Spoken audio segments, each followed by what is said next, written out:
Hello everyone, this is your friend from Naruto Audio Fanfics, and we are back once again with a brand new fanfic. Which is what if Naruto discovered female Kiba, and Hinata and Hana noticed his scent too, part 1. If you enjoy this story, don't forget to hit the like button, thumbs up. And subscribe to the channel for more amazing Naruto fanfics like this. So without wasting any more time, let's start today's fanfic. The names rolled one after another on the large screen looking over the rather plain room where the preliminaries of the Chunin exams were being held. The names stopped. Kabana Inuzuka vs Naruto Uzumaki. Alright, you hear that, Akamaru, we got an easy match. Kiba shouted as she leapt out onto the battlefield, Akamaru landing down beside her with a mighty rough. Kiba couldn't help but smile as she watched Naruto nearly fall down onto the arena floor. He completely lacked grace and looked like he had a rough time in the forest. Kabana. Naruto couldn't help but smile at the ridiculous name. What kind of name is that? Naruto broke out into a rich belly laugh at Kiba's rather unfortunate name. Kiba felt her face grow red at the comment and stomped her feet. Shut up. Kiba barked, letting out a deep growl. My mom sucks at naming things. Kiba glared hard at Naruto. At least he wasn't afraid of her the same way the other guys were. Shame he was so attracted to that Sakura girl. My name's Kiba. Got it. Kiba. But it says Kabana. Naruto pointed towards the screen, his large toothy smile beaming like a second sun. That sounds like a girl's name. Kiba narrowed her eyes, fists at her sides as she felt her cheeks begin to heat up. Naruto, do you think I'm a boy? Well duh, you're just one of the guys. That stupid smile would not leave his face. You, me, Shikamaru and Choji always ran around getting in trouble. Oh, that explains so much. I'm a girl, you idiot. No way. That shout didn't come from Naruto. Though the look on Naruto's face indicated that's what he was thinking. It came from Sakura, who was looking around to see if anybody else thought it was odd. The Inuzuka have no male heir, Sakura, Kakashi said blandly. His one eye showed how amused he was to watch Naruto's plight. Though I'm surprised both you and Naruto were unaware. Sakura had the good grace to shut up and simply blush. Well, whatever. Naruto finally said after getting over his shock. It doesn't matter if you're a girl, there's still no way I'm going to lose to you, believe it? No, you're not getting off that easy, Naruto. Kiba barked at him. Her face was red with rage and her fists were shaking out of anger. 4x. Weeks had passed since her humiliating defeat at the hands of Naruto. And Kiba was still flustered about it. It wasn't that she lost. It was that Naruto thought she was a boy. It was also that Naruto didn't treat her like a girl. He treated her like Kiba. Even after the match, Naruto didn't change attitude towards her. Gar. Kiba buried her face into one of the large pillows on her bed and pulled on her slightly damp hair. The worst part was that she could still smell him. Not the smell of his fart. That nasty smell had been purged from her nose quickly. But the sheer smell of Naruto remained. She smelt him everywhere. And that meant Naruto was constantly on her mind. Naruto. That annoying hyperactive munchkin doofus that thought she was a boy. Sure, Kiba might have hung out with the boys in her academy days. Sure, she never fawned over Sasuke like the other girls. Sure, she never actually told Naruto that she was a girl. Gah. Kiba screamed again into her pillow her once again. Why the hell did it matter to her what that annoying loser Naruto thought of her anyways? Sure, he was technically stronger than her. Sure, Naruto technically beat her. But she was still going to be Hokage, damn it. And she was going to make Naruto pay. Okay, that's 2 screams into the pillow.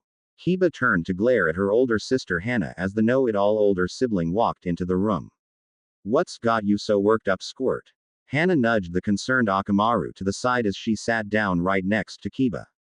Kiba glared at her sister for a moment, a blush slowly creeping down from her ears. Hana returned the glare with one of her own. Sighing in defeat, Kiba decided to let her sister know. Naruto, Kiba said quickly as she turned away from her sister's gaze, focusing instead on Akamaru, who had moved over to lick her hands. What? Still got his fart stuck in your nose? Hana said with a sharp nasally laugh at her little sister's expense. And Inuzuka had never once been defeated by a fart before. Her mother told Kiba that thanks to her enemy ninja will now know of this weakness and try to exploit it by eating large amounts of beans. Not his fart, Kiba said lamely. I can't walk through Konoha without noticing his scent. Kiba kicked her bed with her feet in frustration. I can't ignore it either. What's it smell like? Hana asked, curiosity and amusement lacing her voice thickly. Kiba didn't trust the all-too-knowing smile on her sister's face. She didn't trust it at all. What it smell like? Kiba shot up, twisting her body so that she was directly facing her sister. It smells like Naruto. That was the simplest answer and most trustful Kiba could come up with. It smells like hard work, sweat, ramen, leaves, sunshine, and really cheap deodorant. But there's more to it than that. I can't put my finger on it.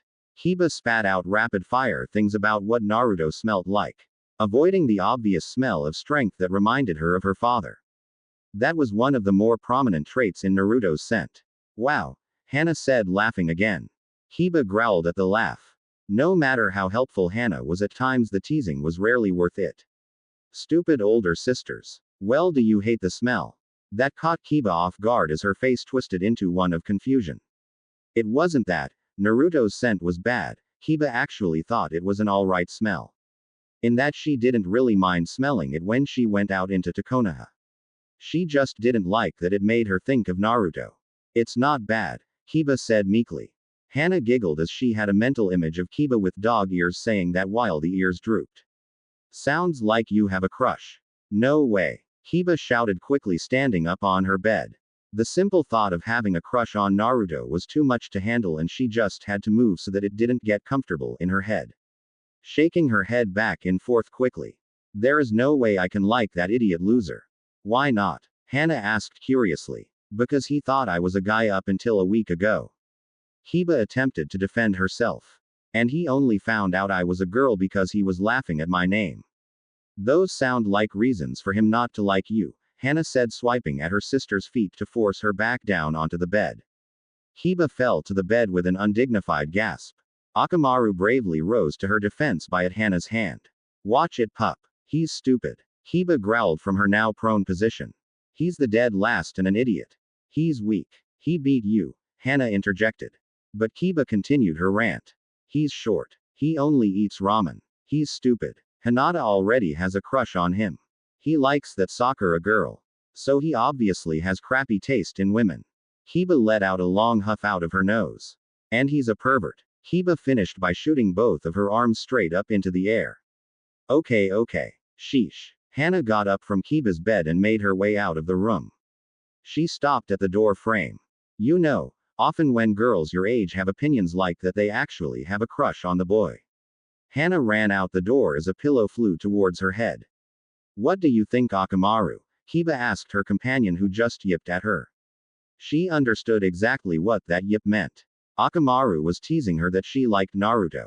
What the hell do you know? You're a dog, Kiba growled. Akamaru yipped again. Whatever. Let's just head out. Kiba suddenly grew very tired of looking at her room. She didn't have to train with Shino today. Shino was doing most of it with his clan anyways. And with Hinata still in the hospital, Kiba had almost nothing better to do but train, wallow in self-pity, and be endlessly frustrated by Naruto. 4x. Walking into Konoha proper proved to be a mistake. It was like Naruto rubbed his scent on every single street corner. The very air was thick with Naruto's scent.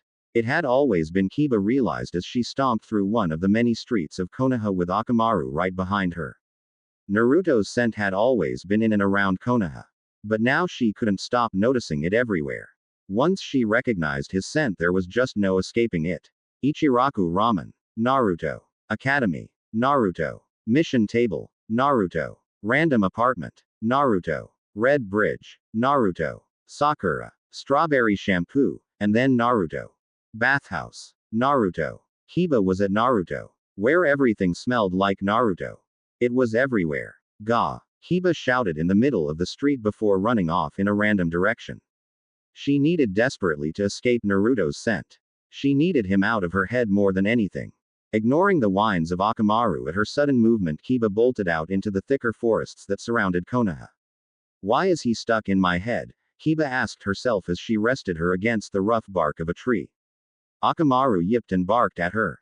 I don't have a crush on Naruto. Kiba snapped at the poor dog. There's no way I could do that to Hinata, Kiba admitted as she continued to bury her head into the rough tree bark. Kiba almost wanted to cry.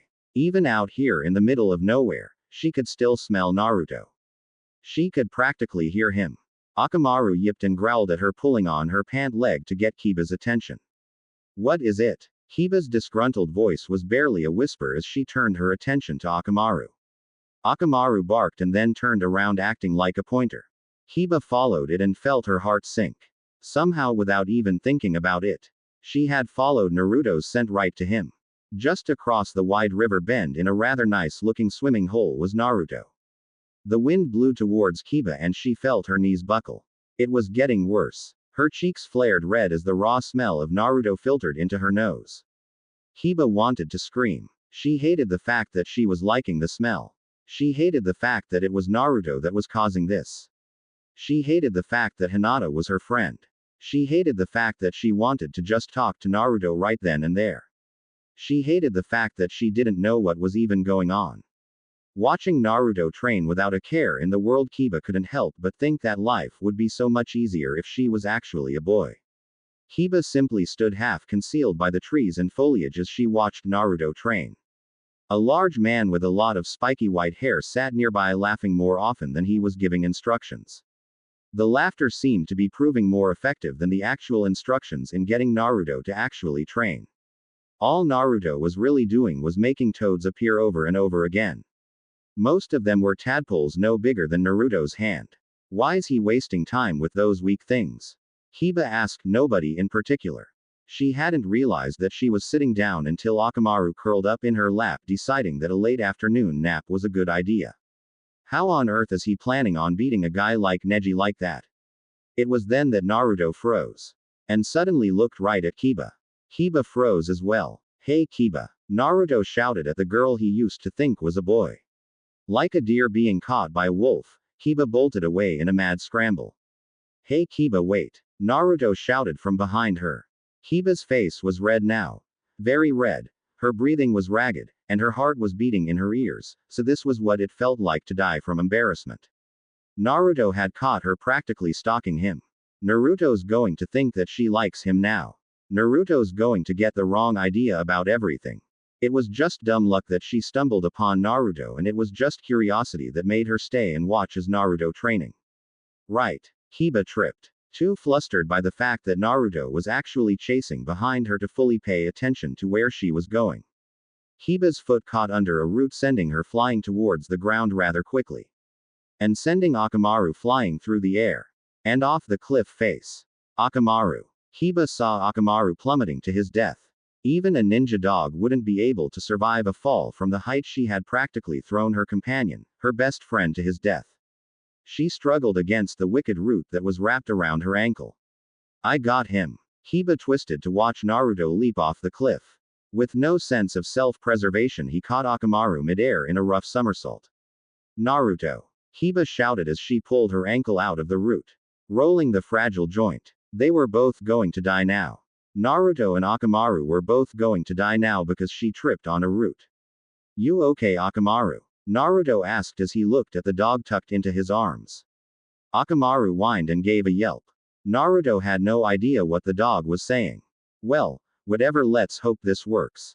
Akamaru held on for dear life as Naruto began going through the hand signs once again. Something big. Naruto shouted as he shot his hand downward. Summoning jutsu. From the ground to where Naruto was falling, filled with smoke. Naruto crashed down upon the slick blue surface of the beast he summoned. Gyro Gyro. Gamahiro asked as he looked around. Jiraiya-san. The toad questioned as he began searching its head for its summoner. With a ginger pluck, the massive toad brought Naruto down before him. You're not Jiraiya-san. Much too short. I'm not short. Naruto shouted as he kicked his legs while dangling in front of the massive toad. And my name's Naruto. Got it. Naruto Uzumaki. Akamaru barked in agreement. The massive blue toad's eyes went wide at the noise. Ah! A dog. Gamahiro squealed in a pitch unbefitting its massive size. Naruto's jacket was torn from his body as he found himself being thrown through the air as the toad flailed its arms around before vanishing in smoke. I got you, boy. Naruto called as he caught Akamaru for the second time that day. Naruto managed to slam hard into the top of the cliff, knocking the wind out of him but delivering Akamaru to safety. The pup returned the favor by biting onto Naruto's sleeves to try and pull him up the cliff. Kiba limped over to Naruto with her ankle twisted into a painful degree. She grabbed onto Naruto's arm before the blonde could pull himself up. Thanks, Kiba said sharply as she scooped up Akamaru into her hands. But this is all your fault, you idiot. Kiba's harsh tone caused Akamaru to whine and whimper in her arms. Akamaru was on Naruto's side to now. Just great. What? Naruto spat out as he dusted himself off. How's it my fault? You're the one that ran away from me. Because you were chasing me. Spat back, giving Naruto a sharp glare of her own. Only because you started to run away. Naruto huffed as he put his hands into his pockets. Whatever I need to get back to training before Pervy Sage runs off again. He was already missing his jacket. Kiba frowned at Naruto. And at herself, she might have gone too far with that. Attempting to step out of Naruto's way proved to be a mistake as she temporarily forgot about her ankle. Kiba winced and drew in a sharp intake of air. It was a good thing she didn't have any missions for a while. Let me help you back, okay? Naruto sighed. He didn't even wait for her to answer, brought her arm around his shoulder. For once, him being short was proving to be a good thing. What about training? Not being directly opposed to not walking on a sprained ankle, Kiba didn't openly protest Naruto's help. She felt a lot of sudden urges then as she was once again being held by Naruto. Why on earth was Naruto making her feel like her stomach was doing fang over fang with her heart? The pervy sage was about to call it quits for the day, besides. Naruto said excitedly, nearly bouncing on his heels. Did you see how big that toad was? It was huge. Akamaru yipped from the ground before growling. Right, and he was afraid of Akamaru too. Kiba had to suppress a giggle. She failed and the giggle bubbled over. So is that how you plan on beating Neji? Kiba wasn't even thinking at the moment. That meant she wasn't thinking about Naruto or his stupid smell. And the less she thought, the better things would be. What? Naruto asked as though he was insulted. No way. I'm going to beat Neji without my summons. Believe it. Kiba stared at Naruto for a moment before smiling. I know from experience it's a bad idea to underestimate you, Naruto, Kiba said, allowing herself to smile for once. The mood was spoiled by Naruto's stomach speaking up, apparently trying to take credit for Naruto's victory over Kiba. Which was true. And that stomach of yours. Gah! Naruto suddenly shouted as he quickly became depressed. I lost my jacket. I had coupons for ramen in there. Sighing in defeat, Naruto had to wipe away a single tear. Oh well, they expired today anyways. Akamaru yipped happily as he followed behind Kiba and Naruto through the thick Konoha forest. So why'd you chase after me anyways? Kiba asked suddenly, not wanting to deal with the thoughts silence brought. Oh, I wanted to see if you would get ramen with me. Those words had a profound effect on Kiba. Was Naruto going to ask her out on a date? Did Naruto always like her but didn't act on it because he thought she was a boy? Why was her heart racing? Why did she not entirely hate the simple idea of going on a date with Naruto? Why did she want to prove to him that she was a girl? Why was she good friends with Hinata? As an apology for thinking you were a guy and other stuff. Naruto's own face reddened, as he sucked on his bottom lip. But, you don't have to if you don't want to. I understand if you don't like me right now. Yay, well. Kiba half mumbled to herself as they made it to the main road of Konoha. I'll treat you to ramen tomorrow, Kiba said suddenly.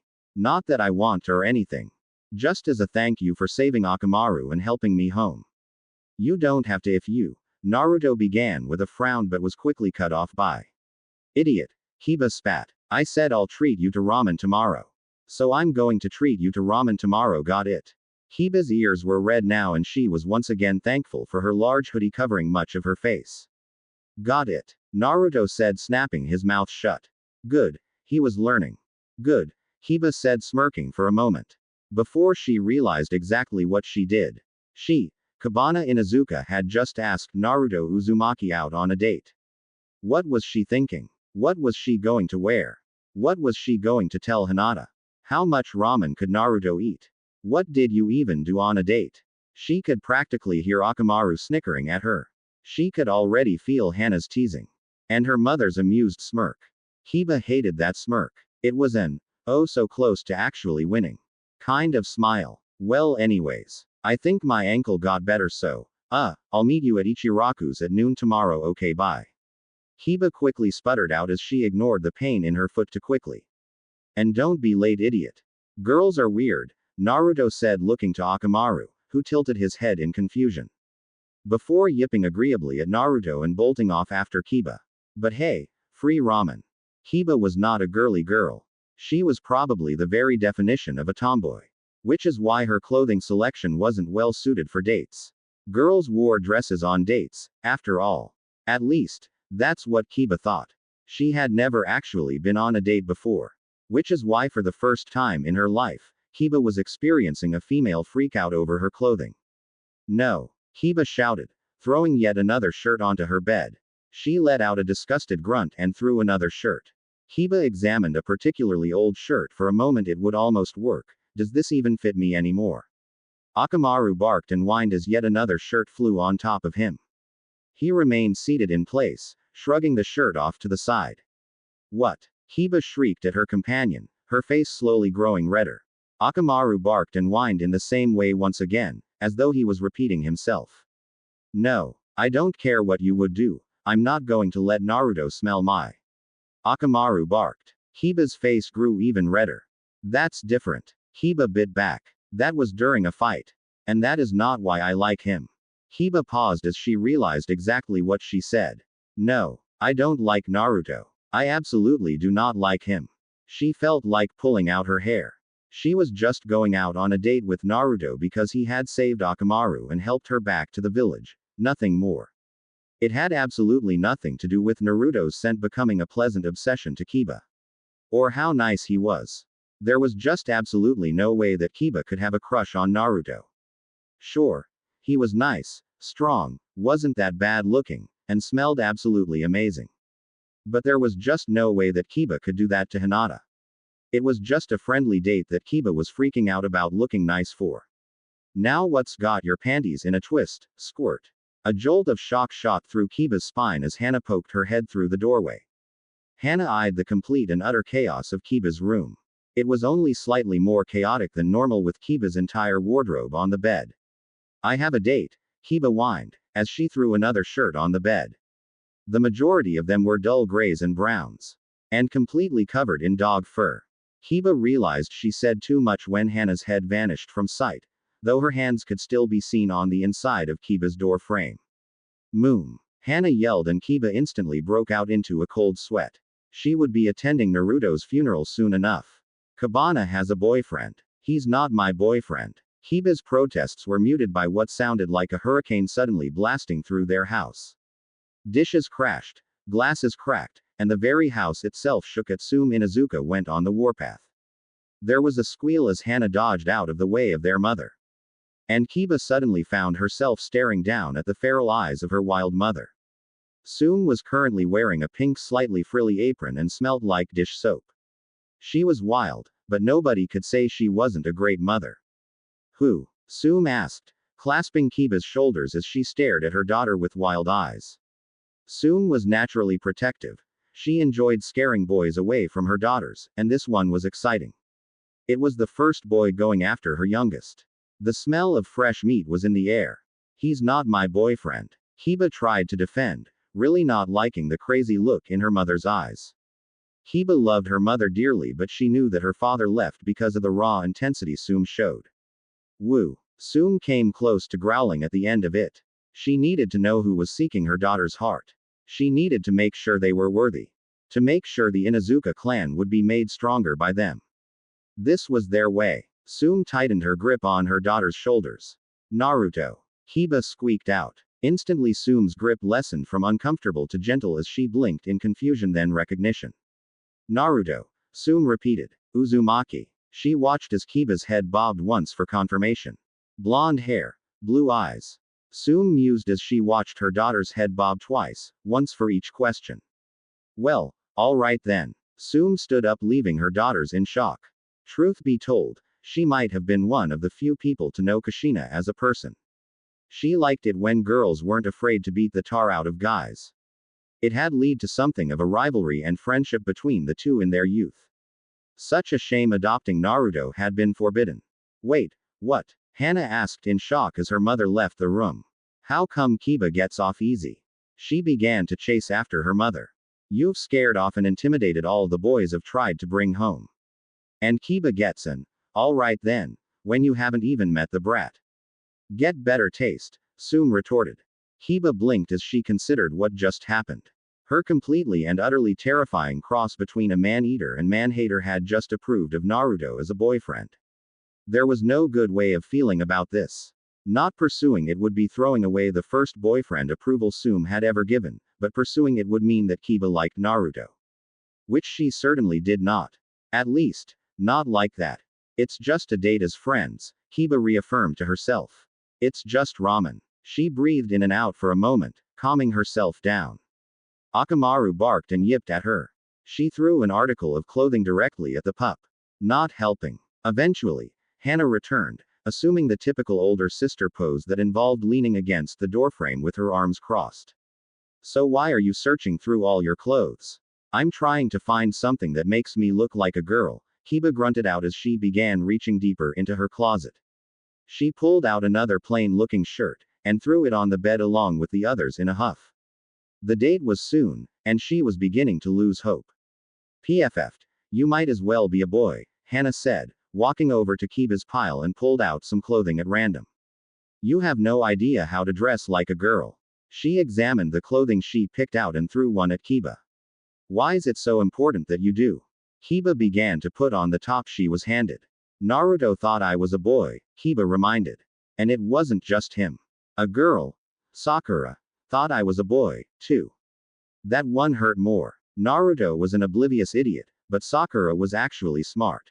Kind of. She did chase after Sasuke, which was stupid. Naruto was a lot better in that regard. Kiba chose to ignore that thought. Shit, Hana laughed. I sometimes think mom is a guy. Sume certainly did wear the pants in almost any relationship. But it's not the clothes that make the girl. Hana tossed another piece of clothing at Kiba, who dutifully put it on. It's the girl that makes the clothes, Hana smirked as she examined the top that she gave Kiba. That one might have worked a cup size ago. Hana, Kiba shrieked, blushing. Relax, squirt. Besides, showing them off is a great way to remind everyone you're a girl. Hana smiled as her little sister's face began to heat up even more. Torturing siblings was so much fun. Especially when they got to have a boyfriend and Hana did not. Hana grabbed a hold of Kiba's hair. Now, she said, let's make certain that Naruto knows you are indeed female. Akamaru barked and whined again. I will give you a bath. Kiba shouted as she felt Hana comb and pull at her rough and tangled hair. 4x. Kiba bounced on her feet. Not out of happiness or of excitement. Or, God forbid, nervousness.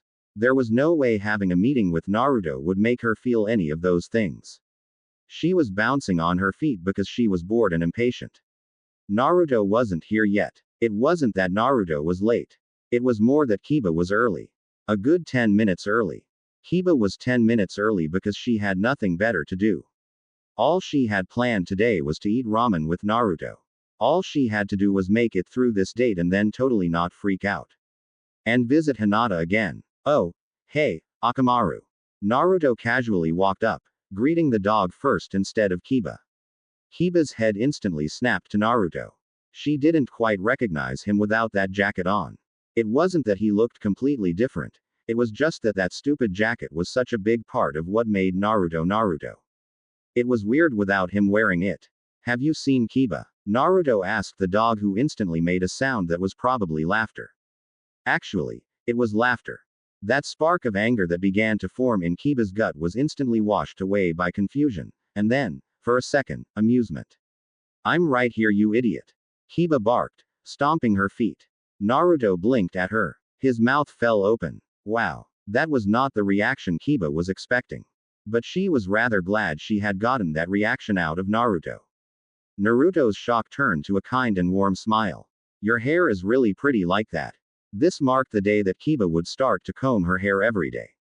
Well, almost every day. Kiba's blush did its best to make itself known. Fortunately, Naruto was oblivious. Whatever. Kiba huffed, crossing her arms in annoyance. It's not like I did it for you. Feeling bold, Kiba grabbed a hold of Naruto's bare arm and quickly pulled him into the cozy ramen stand. Now let's get ramen. Naruto frowned as he was nearly thrown onto his stool by Kiba. Hey, watch it. Naruto grunted as he barely managed to catch himself on the stool. You might be dressed like a girl, Naruto recited from the big book of what not to say on a date, but you don't act like one. PFF'd. Kiba snorted as she took her seat next to Naruto. Not like Sakura's any better. She grabbed one of the menu cards. Like, really, why do you let her hit you all the time? Kiba also had made a mistake, bringing up another girl. Naruto frowned and shrugged as he easily took his seat next to Kiba. Compared to Sakura, that light shove Kiba gave him really was nothing. Though she hadn't hit him in a while.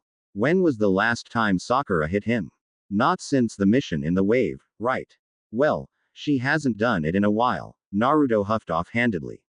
He didn't need to look at the menu in order to order. This was his stand, after all. His name was even written on one of the seats. His mood improved the moment the smell of broth hit his nostrils. One miso ramen with extra pork, please. Kiba was looking at the menu. But she wasn't really reading it. A sudden rush came over her as she once again smelled Naruto. He smelled really, really good, as if he had taken a shower in spring water, while fighting a lion. It was a clean, musky, manly smell that wafted over to her. Her nose twitched. And what about you? Ayame asked Kiba, causing the young Inuzuka to jump. Oh, Kiba gulped as she read the menu more intently. She turned, looking at Naruto. What has the most meat? When she didn't receive an answer, Kiba realized the boy wasn't paying attention. She was going out on a date with him, and he was just going to sit there and ignore her. Kiba leaned over and shouted loudly into the boy's ears. Naruto.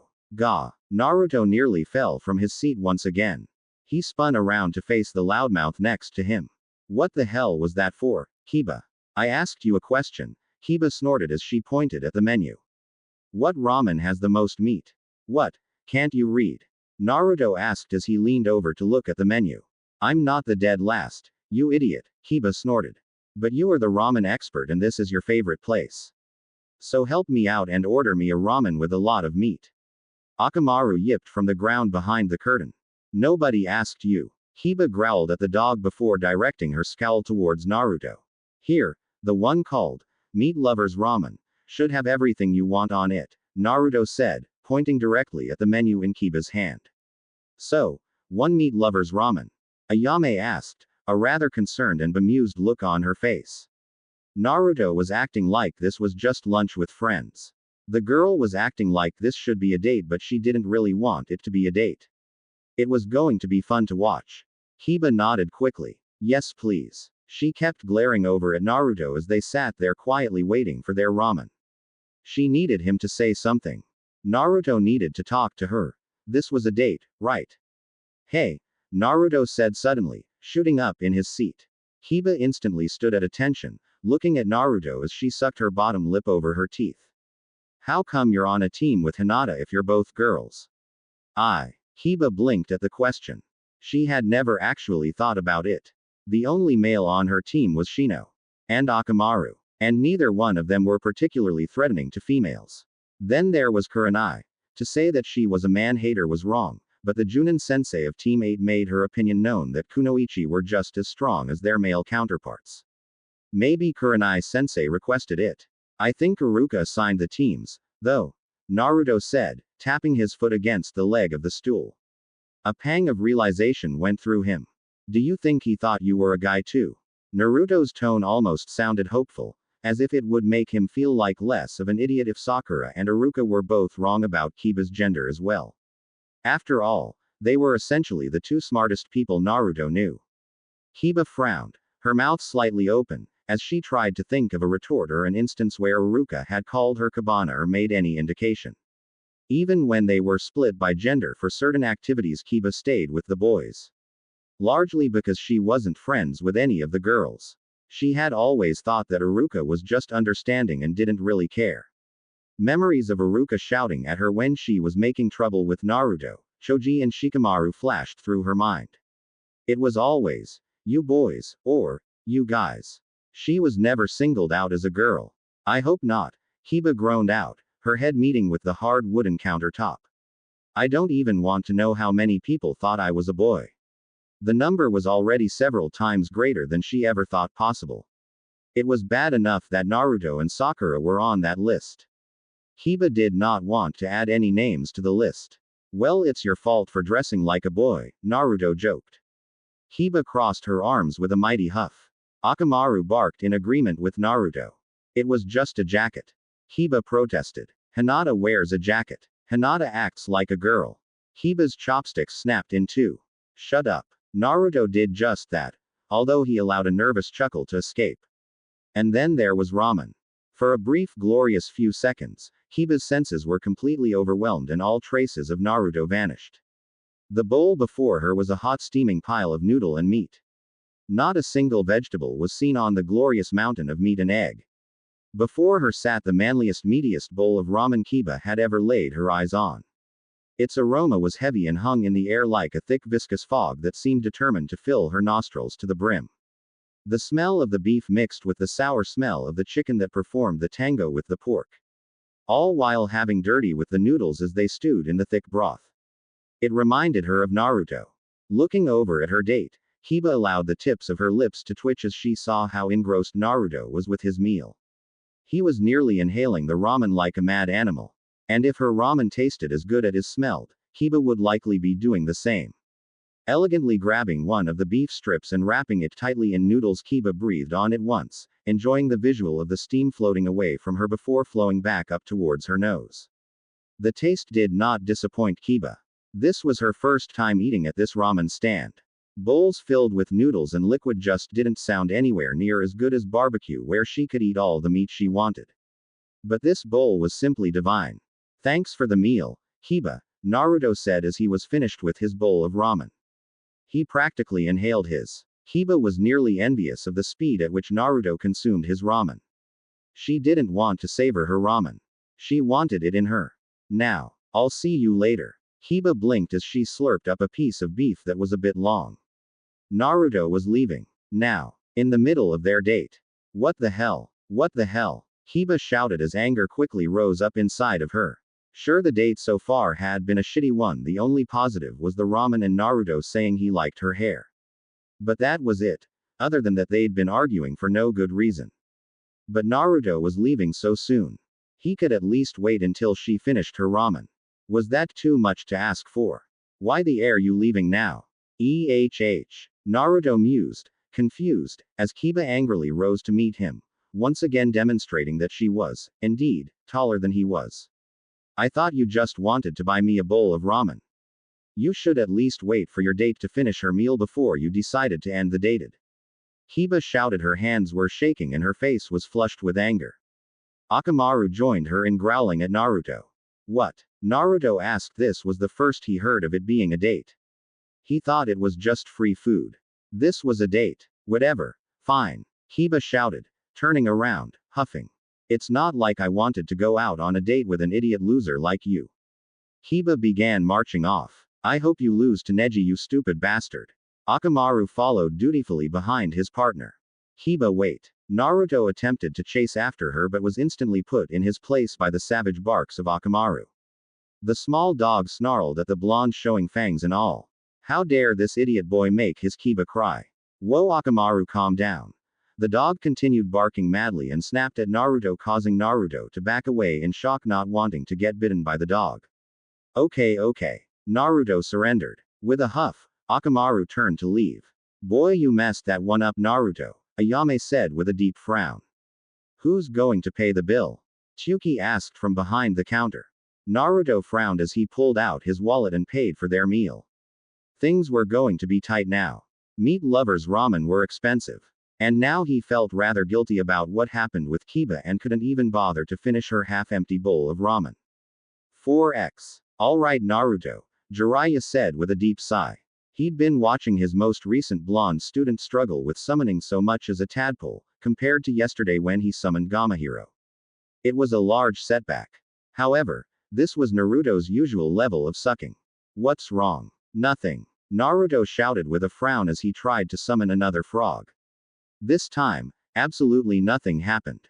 Again. Really? Jiraiya asked. Nothing sure does sound like a whole lot of something. It was the same nothing Kushina would say she was doing when she started appearing around Minato's training sessions. Goo fine. Naruto sighed as he crossed his arms in frustration. Girls are weird, Naruto started off. Being a connoisseur of women, Jiraiya couldn't help but nod at the truth of the statement. Well, I happen to know everything there is to know about a woman, so tell me your woes, my boy. Naruto wasn't entirely certain he believed his sensei. Getting off your chest is going to do more than summoning more tadpoles, Naruto sighed in defeat. You know that girl Kiba I chased after yesterday? Jiraiya nodded. Well, I was going to buy her a bowl of ramen to make up for thinking she was a guy. Jiraiya laughed at that. Shut up. What? It's funny. Jiraiya defended himself meekly as his jovial smile began to irritate Naruto more than it normally did. Whatever. Naruto said, crossing his arms with a huff. I couldn't do it because I lost my jackets which had my coupons in it. Naruto turned slightly towards the direction he lost his jacket. He still needed to try and find it. So she said she would buy me a bowl of ramen. So what's the problem? Jiraiya asked, raising an eyebrow nice and high on his massive head. She thought it was a date. Naruto wailed. She didn't act like it was. She didn't say the word date. She just said that she would buy me a bowl of ramen. Naruto whined as he began flailing his arms. So after I ate my ramen, she yells at me and then runs off. Jiraiya hummed as he began to pool his years of chasing women into Naruto's problem. Did she hit you? No, Naruto said after a moment. Sure, she pushed him into his seat. But that didn't really hurt, it was more of a surprise. Was she happy to see you? Not really. No, Naruto said honestly. If it wasn't for ramen, he probably would have left after first saying hello to Kiba. It took Kiba all of 5 words before she insulted Naruto, though he might have earned it given how he didn't see Kiba standing right in front of him. I see. Jiraiya began to rub his chin as an image of what happened began to form in his mind. Did she look any different than normal? Yay. Naruto replied quickly. She had her hair down and wasn't wearing her jacket. It was a bit weird seeing Kiba without her jacket during the churning exams. It was even weirder seeing her not dressed as a shinobi. With her hair down, she might even be prettier than Sakura. Naruto was reminded for a moment of the last time he was confused about somebody's gender. And did she say something like, Jiraiya coughed into his hand as he prepared to do his best teenage girl impersonation. Idiot. It was comically bad how off-pitch Jiraiya was, like trying to make a trumpet sound like a triangle. It's not like I did it for you or anything. Yay. How do you know? Naruto asked, confused. That was pretty much exactly what Kiba had said to him. In almost the exact same tone. Just in less of an old man trying to sound like a little girl voice. You, my boy, Jiraiya grasped Naruto's shoulders tightly. Have managed to attract one of the most complex women out there. Jiraiya paused for dramatic effect. Kiba is a tsundere. What's a tsundere? Only Naruto could ask such an innocent question. A woman that hates the fact that she has a crush on you, Jiraiya explained simply. It was the same story with Minato and Kushina. And Kushina was one hell of a tsundere. It tormented Minato for months until he finally kissed Kushina and calmed her down significantly. What? There's no way Kiba can have a crush on me. Naruto protests fell on uncaring ears. Yay, sure. Just don't be surprised if she comes to give you a thoughtful present in the future. Jiraiya ruffled Naruto's hair as he smiled at his poor naive student. Now get back to work. Unless you want me to throw you off a cliff, because that's the only way you can summon something bigger than a turkey sandwich. Naruto wasn't entirely certain if Jiraiya was joking or not. 4x. Stupid. Annoying. Kiba grumbled to herself. She was stuck up in a tree. Climbing wasn't exactly something Inuzuka prided themselves on. They had dogs, not cats. Her shirt had ripped at some point during the climb, and now her shorts were snagged on another branch. Akamaru barked. Yay, I see it. Just let me get it. Kiba stretched out, slowly reaching her target. Just a few more inches. The branch creaked and snapped. Kiba was falling, and in a desperate swing she lurched forward, grabbing on to the sleeve of Naruto's jacket. Her fall down wasn't as graceful as it would have been for another ninja. She ungracefully crashed down along the tree, brushing and banging against nearly every branch on the way down. But she still landed on her feet. Akamaru whined at her. Shut up. I was careful. Nothing broken. Kiba said, slapping her arms and legs. Still, it did hurt. But she managed to get what she was after. Naruto's jacket. All it cost her was a couple of scrapes and bruises, but she had gotten Naruto's jacket back. Now all she had to do was give it to him and he wouldn't be mad at her for their date. There were two things that stopped Kiba from running off to find Naruto right then. Firstly, Naruto's jacket was ripped along the armpit on the right arm. The tear was repairable, but it wasn't wearable for anything more than walking at the moment. The second was that Kiba's own shirt was little more than scraps. This was why she wore her jacket. It could take a beating and not rip. Kiba sighed as she removed the scraps of her shirt and put on Naruto's jacket. Guess, I'll have to wear this and hope nobody sees me. It smelled just like him. Kiba glared at Akamaru as she zipped Naruto's hoodie all the way up. Don't say anything, Kiba commanded, not a goddamn thing. Seamstress. On the list of things that Kiba was not, seamstress was pretty high up there. Right below male, crushing on Naruto, or a tsundere.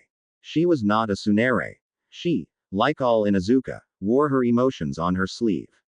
Ow. Kiba swore for the umpteenth time, pricking her finger once again with the sewing needle. She had taken it upon herself to fix Naruto's jacket. He had lost it while saving Akamaru, and she had torn it trying to get it back for him. Darn it, whimpered Kiba, and she sucked on her finger when a bit of blood began to seep from the wound. It confused her how she was able to prick herself on the pinky of the hand that was holding the needle in the first place. She wasn't doing this for Naruto. She was doing this so she wouldn't owe Naruto anything. Akamaru barked and flipped a page on the book Kiba had found for repairing shinobi attire. Kiba smiled and rubbed Akamaru's head. Thanks, bud. She continued to read, making certain she had the stitch right. She had the stitching manual her mother used whenever she tore her jacket or pants. She even had the idea to add in a couple pieces of armor inside of the jacket. Akamaru yipped, and then bolted away, Kiba lunging after him. Kiba's face flushed, and she made a mad dash to try and stop Akamaru. No, don't you dare. She reached out to grab him, but he slipped away just as her fingers began to close around the fur of his tail. If you so much as growl at mom, I'm going to tie you up and. Unfortunately for Kiba, Akamaru was quicker and far more clever. Kiba crashed head first into her mother, sending one of them sprawling down onto the floor below. Equally unfortunate was the fact that her mother was made of sturdy stuff. Watch it, pup, Tsume barked, picking her daughter up. What did I say about running in the house? Kiba pouted. Tsume had never actually said anything about running in the house. She frequently did it herself. Accepting her mother's outstretched hand, Kiba attempted to come up with some sort of well-crafted lie. Tsume didn't take kindly to the truth at times. Although she often demanded it. Kiba had to think quickly. Not to break anything. Right. Tsume barked, pulling her daughter up to her feet with a rough tug. And that includes yourself. She examined her daughter's hand. A dozen or so band-aids littered the fingertips where few scabs had begun to form. What on earth have you been doing? Akamaru barked with authority. Tsume's eyes went wild, and a feral, menacing grin spread across her face. She shoved past her daughter, nearly knocking Kiba onto the floor again. Just one date and you're already taking home his clothes. Let's see what the damage is. Kiba chased after her mother, yelping in dismay when Tsume entered her room. Mom, wait. But it was too late. Tsume already had her paws on Naruto's jacket. I'm not done yet. This stitching won't hold. Tsume plucked one of the strands of Kiba's handwork with her nail, and the whole thing fell apart. At the look of dismay on Kiba's face, Tsume snorted. Let me help you. Kiba pulled Naruto's jacket away from her mother, who gave surprisingly little resistance. Normally when her mother said, help, she meant, you watch while I do everything and don't you dare think about even breathing wrong. No, I need to do this. I tore Naruto's jacket, so I need to fix it myself. Tsume let out a mighty guffaw that lasted several seconds, then gave her daughter a pat on the head. There are 3 ways into a man's heart, Tsume began, ignoring Kiba's groan of protest. One is through his stomach. Your boy should be easy. His jacket smells like ramen. Sume pointed at Naruto's jacket. The second is to fix all of his small things so he can't think about how he would live without you. Kiba nodded at the second point. It explained why her mother was so good at fixing just about everything. The third. When her mother's grin began to widen and she placed both hands on Kiba's shoulders, regret pooled itself at the bottom of her gut. The third way is the best. If you figure out how to make him moan when you ma. Sume cut herself off as she sniffed Kiba. Wait, you haven't bled yet. Kiba's face went red, and she shrieked in disgust. Mom. Sume's smile shifted into one of amusement. Ah, don't worry so much about it. Your sister was a late bloomer too. She brought her hands to her chest and then cupped the air in front of her.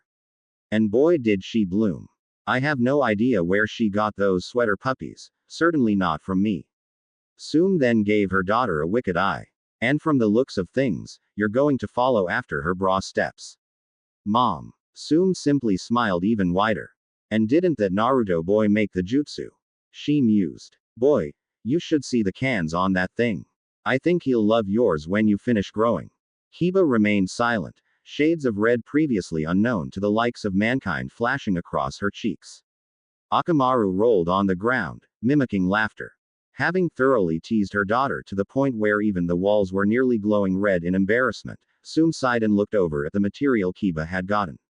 Her eyes sharpened, and she frowned. Her daughter was an idiot. It looks like you were going to add armor to it. Kiba perked up. Yeah, I was going to add it inside. After you stitched it up, her mother deadpanned. Kiba shut her mouth so fast it made a slight pop. You also have leg plates here, Sume continued, holding the jacket in the air and squinting at it. Not only are they heavier, but they'd also curve projectiles funny and simply let them just slide in, maybe even causing the attack to do more damage. Sume grabbed the fabric and string Kiba had been using. These are mostly right, but your stitching is wrong. Kiba huffed and stomped her feet. Mom, I'll do it myself. Yes you will, but I'm going to help, Sume said sharply. Now sit down girl, can't have your boyfriend get killed in battle because you did a crappy job fixing his jacket. Kiba sighed and surrendered to her mother's demands. It was odd bonding with her mother in something that wasn't related to the dogs or being a ninja. And while fixing and maintaining armored clothing was ninja related, it was far different from learning techniques, or being trained. It was a nice experience. It reminded Kiba of her early years before her dad left. Hey mom, Kiba asked, attempting to finish the last stitch. Her fingers had sustained significantly less damage than last time. She still managed to prick herself often, though, and burned herself when they melted the threads for the chest armor.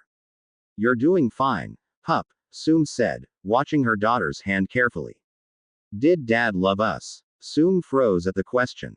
Even now, after 6 years, being reminded of the man who fathered her children froze her in her tracks. Your father, Sume began, lightly rubbing Kiba's shoulder, loved you and Hana more than anything in the world. Why'd he leave us, then? I need to get started on dinner. Sume's eyes furrowed at the end of her words. She left the room, but paused at the doorway. After a moment of silent contemplation, she sighed. He didn't leave because of you. He left because of me. Kiba frowned and stared at Naruto's jacket. She wasn't entirely certain how she should feel about her father. He left his family, and yet she missed him. His jovial smiles, the strength he showed, the love he gave to his family. It wasn't until she looked up to ask her mother another question that she noticed the woman was gone. Catching a small whiff of Naruto's scent, Kiba sighed. One of her earliest smells was of her father's scent. The smell of an alpha. And Naruto reminded her of it. Akamaru whined and pawed at Kiba's leg. Smiling, Kiba bent down to pat her companion's head. Thanks, boy. You'll always have my back even when I don't want you to, right? Akamaru barked affirmatively. Grabbing Naruto's jacket and her own, Kiba began to leave. Let's give Naruto his jacket before dinner. It wouldn't be too hard to find him with Naruto's scent hard-boiled into her nose. 4x. After his training with Jiraiya, Naruto had been ambushed. It was his own fault. He wandered in front of Ichiraku's largely to feel sorry for himself, having already examined his empty wallet. It was then that he noticed Ayame marching towards him, a deep scowl on her face. Naruto then found himself sitting in Ayame's house above the ramen stand. An untouched glass of tea sat before him, and a scowling Ayame across from him. Ayame took a small sip of her own tea. From behind her glass, she leveled a small glare at him. Drink the tea, Naruto. Not wanting to question Ayame's demands or make her even more angry, Naruto gulped down Ayame's tea. It was bitter, with no sweetener. He let out a light laugh to try and ease the tension, but Ayame killed it with a look. Did I do something wrong? Ayame sighed, taking another sip of her tea. She squinted, looking down at him. What happened yesterday, Naruto? Naruto wasted no time in getting on the defensive. That wasn't my fault. I didn't know it was a. Ayame slammed her hand on the table, and Naruto jumped. That's not the point. Seeing Naruto shut his mouth with an audible click, Ayame calmed down and continued. First, I understand that you didn't realize it was a date. But you were still rude to her. She sighed. She kind of likes you, you know. Hey, she started out calling me an idiot. Naruto retorted, crossing his arms with a huff. And there's no way Kiba likes me. Ayame rolled her eyes. I never said she wasn't rude either. But you caused most of it. She took another sip from her tea. I suppose I should start with your positives. When you first saw her, you complimented her and said that her hair looked pretty. That was good. Did you see the look on her face when you did it? Naruto hemmed as he attempted to recall the previous day's events. A lot of it he didn't want to remember. He was fairly certain Kiba hated him at this point. She smiled and kind of blushed for a second, right? Ayame smiled and clapped her hands. Good. You're not completely oblivious after all. Naruto grumbled at that. Now, onto the second thing you did right. When Kiba ran away, you at least tried to chase after her. Ayame paused, and looked at Naruto with a scrutinizing gaze. To say sorry, right? Yeah, good. Ayame happily clapped once again. As for everything else, you should be glad you didn't get a bowl of ramen dumped on your head with how you treated her. Naruto's retort was silenced before it even began. Don't get me wrong. You are both terrible dates. But I can't fix her. She jabbed her finger into his chest. I can, however, fix you. The term fix made Naruto uncomfortable, and he had to suppress the urge to cross his legs. Pouring herself more tea, Ayame offered some to Naruto. When he refused, she poured him some more anyways. When somebody offers to buy you food, you shouldn't just ignore them and start eating, you need to talk more. And not with your mouth full. Naruto looked confused. But then when am I supposed to eat? Ayame wondered for a second if her eyes would roll out of her head. She really couldn't blame Naruto. His only form of table manners were the ones she gave him when he came to eat at their stand. In between bites. Wait until you finish your bite to ask or answer questions. Naruto looked at his cup of tea and took a small sip of it. Like this? Naruto asked after his sip and setting the gross beverage down again. Taking a drink of her own, Ayame smiled and nodded. Exactly. She placed her cup down once again. And when a girl asks you for help when you're eating together, you should. Naruto froze, waiting for Ayame to continue. When she didn't, he furrowed his brows in confusion. Oh, help them. If Naruto was a dog, he would have gotten a biscuit. 4x. Kiba followed her nose directly to Ichiraku Ramen. The place smelled so much like Naruto it wasn't even funny. Naruto didn't smell like ramen, ramen smelled like Naruto. Kiba sighed and walked into the stand, holding Naruto's jacket in her arms. Tsuki greeted her with a smile. Ah, hello again. Would you like a second helping of Meat Lover's ramen? Kiba shook her head no. Her mother would be rather displeased if she went out to eat just before dinner. No, I'm actually looking for Naruto. Have you seen him? Tsuki smiled brightly at that. Yes, my daughter decided to drill some manners into him during her break. She should be down soon. The dinner rush is about to begin. It was then that Tsuki noticed Naruto's jacket in Kiba's arms. Oh, so you're the one that's been keeping that from Naruto. He just doesn't look the same without it. Kiba's blush bloomed like a lotus flower. I only have it because I fixed it. Tsuki smiled grew wider at that. The same smile he wore when somebody offered to buy Naruto all the ramen he could eat. And I only fixed it because he lost it and it tore. Not because I like him or anything. Tsuki gave Kiba a great belly laugh at the way she was acting. Say, you're Sum's youngest daughter, right? Kiba gave a curt nod. She's why I can't order. She's making dinner. Chuki usually left gossiping to his daughter. After all, Ayame had become the lovable face of his establishment. But the ramen chef saw all, and knew all that happened within his stand. You know, having a bad first date here is a good sign, Chuki said with a shrug, as he recalled years in the past. I remember when your father, Taro, came into the stand dragging along that tomboy Sume. I had just opened up, and he had just asked her out. Kiba froze at that. She hadn't heard her father's name in years, it was taboo in their house. But what was more shocking was that Chuki made it sound like her father had asked her mother out. Wait, my dad asked my mom out. Chuki nodded. Yep, she used to be even more wild when she was younger. Scared all the guys away. But Taro was fearless. Somehow, he managed to convince Sume to go out with him. Kiba swallowed down a lump in throat. No way. Though they stopped coming here as often once your mother learned to cook, Chuki mused. Your father ended up with a bowl of ramen on his head, and Sume stormed away. Don't really remember what for. I just remember it was a waste of good ramen. Kiba wasn't entirely certain if she could even believe this ramen man. For years, her mother had told her that her father was a coward and that he ran away because of her. Do you have some proof? Chuki frowned at that. Proof? Do you think I take photos of every couple that has a date at my shop? Snorting at the ridiculous notion, he began to clean his ramen bar with a rag he procured from underneath the countertop. You and your sister are all the proof I need. Ask your mother. A man, followed by his pregnant wife, entered the ramen stand, and Chuki moved to serve them after taking their orders and beginning the prep work. Free from the man's attention, Kiba's senses began to drift elsewhere. She heard the small click of a lock coming undone from upstairs and the squeak of a rarely oiled door as it opened, and several moments later Ayame appeared behind the counter, followed by Naruto. For reasons unknown to Kiba, she bolted out of the ramen stand. Unfortunately for her, being quick did not equal being stealthy.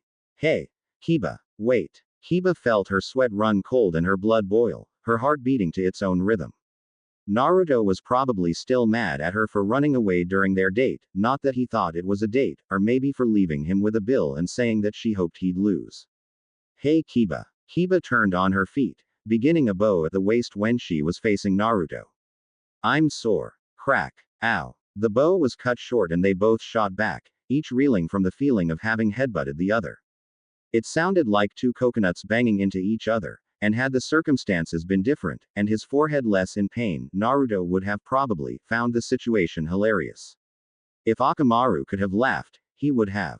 Ow ow ow ow, Kiba said, rubbing her face into Naruto's jacket in an attempt to rub away the pain. Ow, Naruto groaned, readjusting his forehead protector. For once, the object did its job. It still hurt a bit, though, Kiba had a hard head. Recovering first, Naruto stood upright and began his half-practiced speech. Kiba, I'm sorry for how I treated you yesterday. And, Naruto paused, watching as Kiba eyed him curiously from behind his jacket. Is that my jacket? Kiba yelped and threw the jacket at Naruto's face. It was a good 10 pounds heavier now that the armor had been added to it, and Naruto, not expecting it to be thrown at him or for it to be several times heavier than he was used to, had to stumble backwards. Kiba blanched. Sorry. Naruto looked at his jacket and inspected it, noting that some of the tears he had gotten were taken care of and that there was a large stitch along one of the armpits. Oh hey. Did you fix this? Naruto didn't wait for her to answer, putting it on. Wow. It feels heavier. What did you do to it? It's not like I did it for you, Kiba snorted quickly. She blushed, realizing what she had said again. After yesterday, I went to go get your jacket. Since I left you with the bill, I thought this was a good way to say sorry. Kiba examined her feet. I even added a bit of armor to it to help your fight against Neji. Naruto couldn't contain his excitement. Kiba had gotten him a truly wonderful gift. He loved his jacket, and now it was even better than before.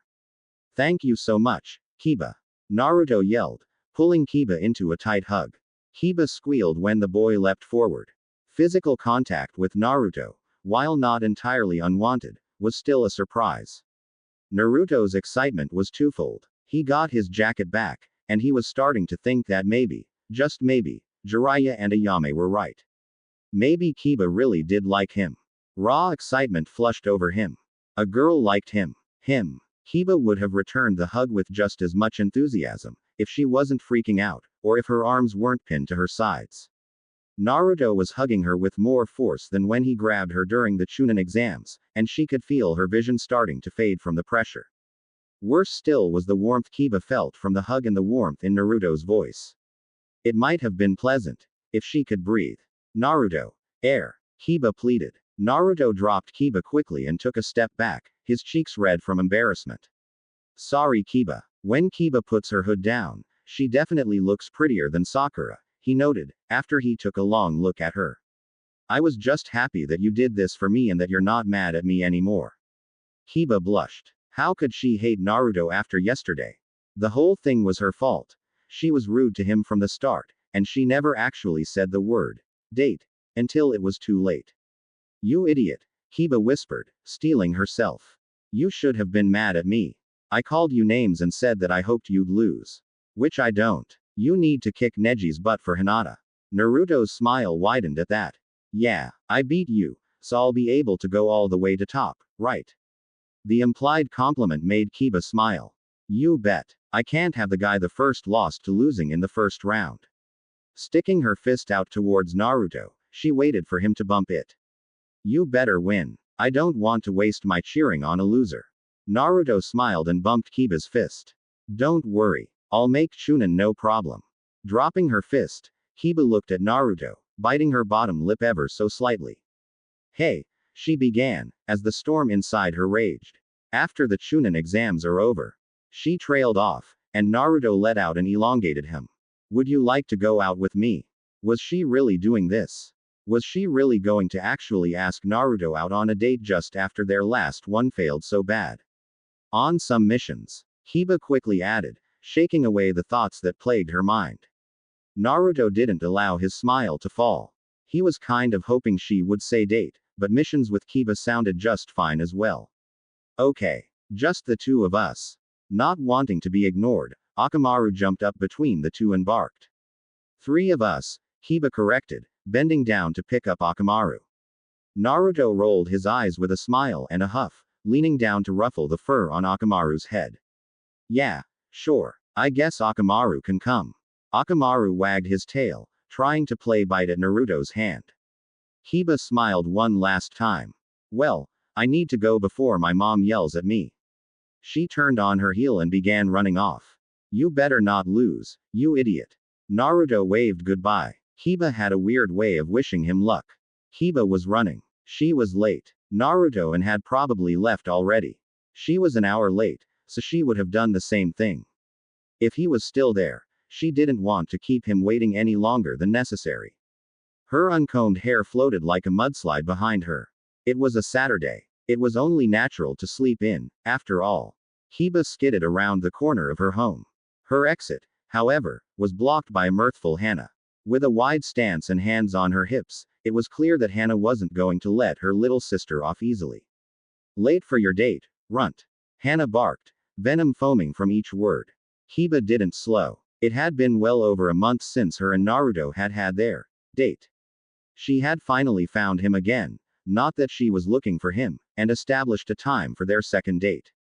Not that it was a date. Kiba juked right and Akamaru fainted to the left. It was during this time that Hana had developed into a bigger bitch than normal, constantly teasing and tormenting Kiba about Naruto. It got worse with each failed man she tried to bring home. Which had been 3. In the last month, Akamaru used the wall as a springboard and landed safely on Hana's head. With Hana distracted, Kiba used the opportunity to slip between her sister's legs and make her break to freedom. It's not a date. Kiba backpedaled to stick her tongue out at her sister. Akamaru kept pace with her, a smug look on his puppy dog face. Hana huffed and crossed her arms. Her little sister hadn't been that happy in a while. She nearly let a smile slip. Mom's cooking tonight, so don't be late. I don't want to have to spend my day off finding you. Kiba wisely chose to keep her mouth shut. Akamaru didn't. Running behind Kiba, he let out a few yips. Hana's face went red as she sucked on her bottom lip. Kiba snorted. You know she'll neuter you for that one, right? At the whines Akamaru made, Kiba almost felt sorry for her smart-mouthed companion. Almost. 4x. Kiba rounded the corner to the Hokage's office just a bit too fast. She heard the sound of what could have only been two coconuts bouncing off of each other first, followed by a deep pain on her forehead. Once again, the forehead protector was proving to just be for show. Ow, ow, ow. Kiba and another voice said at the same time. Across from her on the ground sat Naruto, rubbing his forehead in a similar fashion to Kiba. She was hoping Naruto was still there, but she didn't want to literally run into him like that. Why don't you watch where you're going, you idiot? Today was off to a fantastic start. Naruto stood to his feet in one quick motion when he realized that it was Kiba he had butted heads with. A wide grin spread across his face. He was still here after he slept in. Hey Kiba. Naruto offered his hand. Sorry I'm late. Slept in. He grinned, shrinking back a bit in embarrassment. I wasn't looking where I was going because I thought you'd be gone by now. An odd mixture of relief, anger, and embarrassment raged in Kiba's mind. She took Naruto's hand quickly enough, using his bulk to hoist herself up with ease. She wanted to tell him that they were both late, so that they could laugh and just continue on with the day, but it came out as, whatever, it's not like I was waiting around for you, dumbass. A smile spread across Naruto's face. He couldn't help but roll his eyes, which seemed to anger Kiba further. Then what are you still doing here? Kiba froze. She was caught. Akamaru gave a whine bark. Kiba snarled at him, and the dog shut up quickly enough. I was late too, okay. Kiba stared at Naruto, her ears slowly turning red. Her eyes kept darting away from his. And then he was laughing. And then they were laughing. Naruto calmed himself for a moment. Let's do it in the afternoon next time. We're not morning people. Kiba could only nod in agreement. She pumped her left hand with extra enthusiasm. Well, let's get this started. I'm ready to do some missions. Aren't you going to? Naruto coughed as Kiba turned to face the door. Kiba blinked at her Saturday morning mission buddy. Do what? Let go of my hand. She never did let go of his hand when he helped her up. How long had they been standing there talking and holding hands? In front of the Hokage tower, no less. Who saw them? Did it matter? Yes, it mattered. No, it didn't. Did it matter because it was him? Did it not matter because of him? Kiba yelped, quickly letting go of Naruto's hand and taking an extra step away from him. Folding her arms and pouting at Naruto, she gave him a weak glare. Not my fault. You hit my head so hard I forgot about it. Naruto gave her a half smirk, rolling his eyes once more.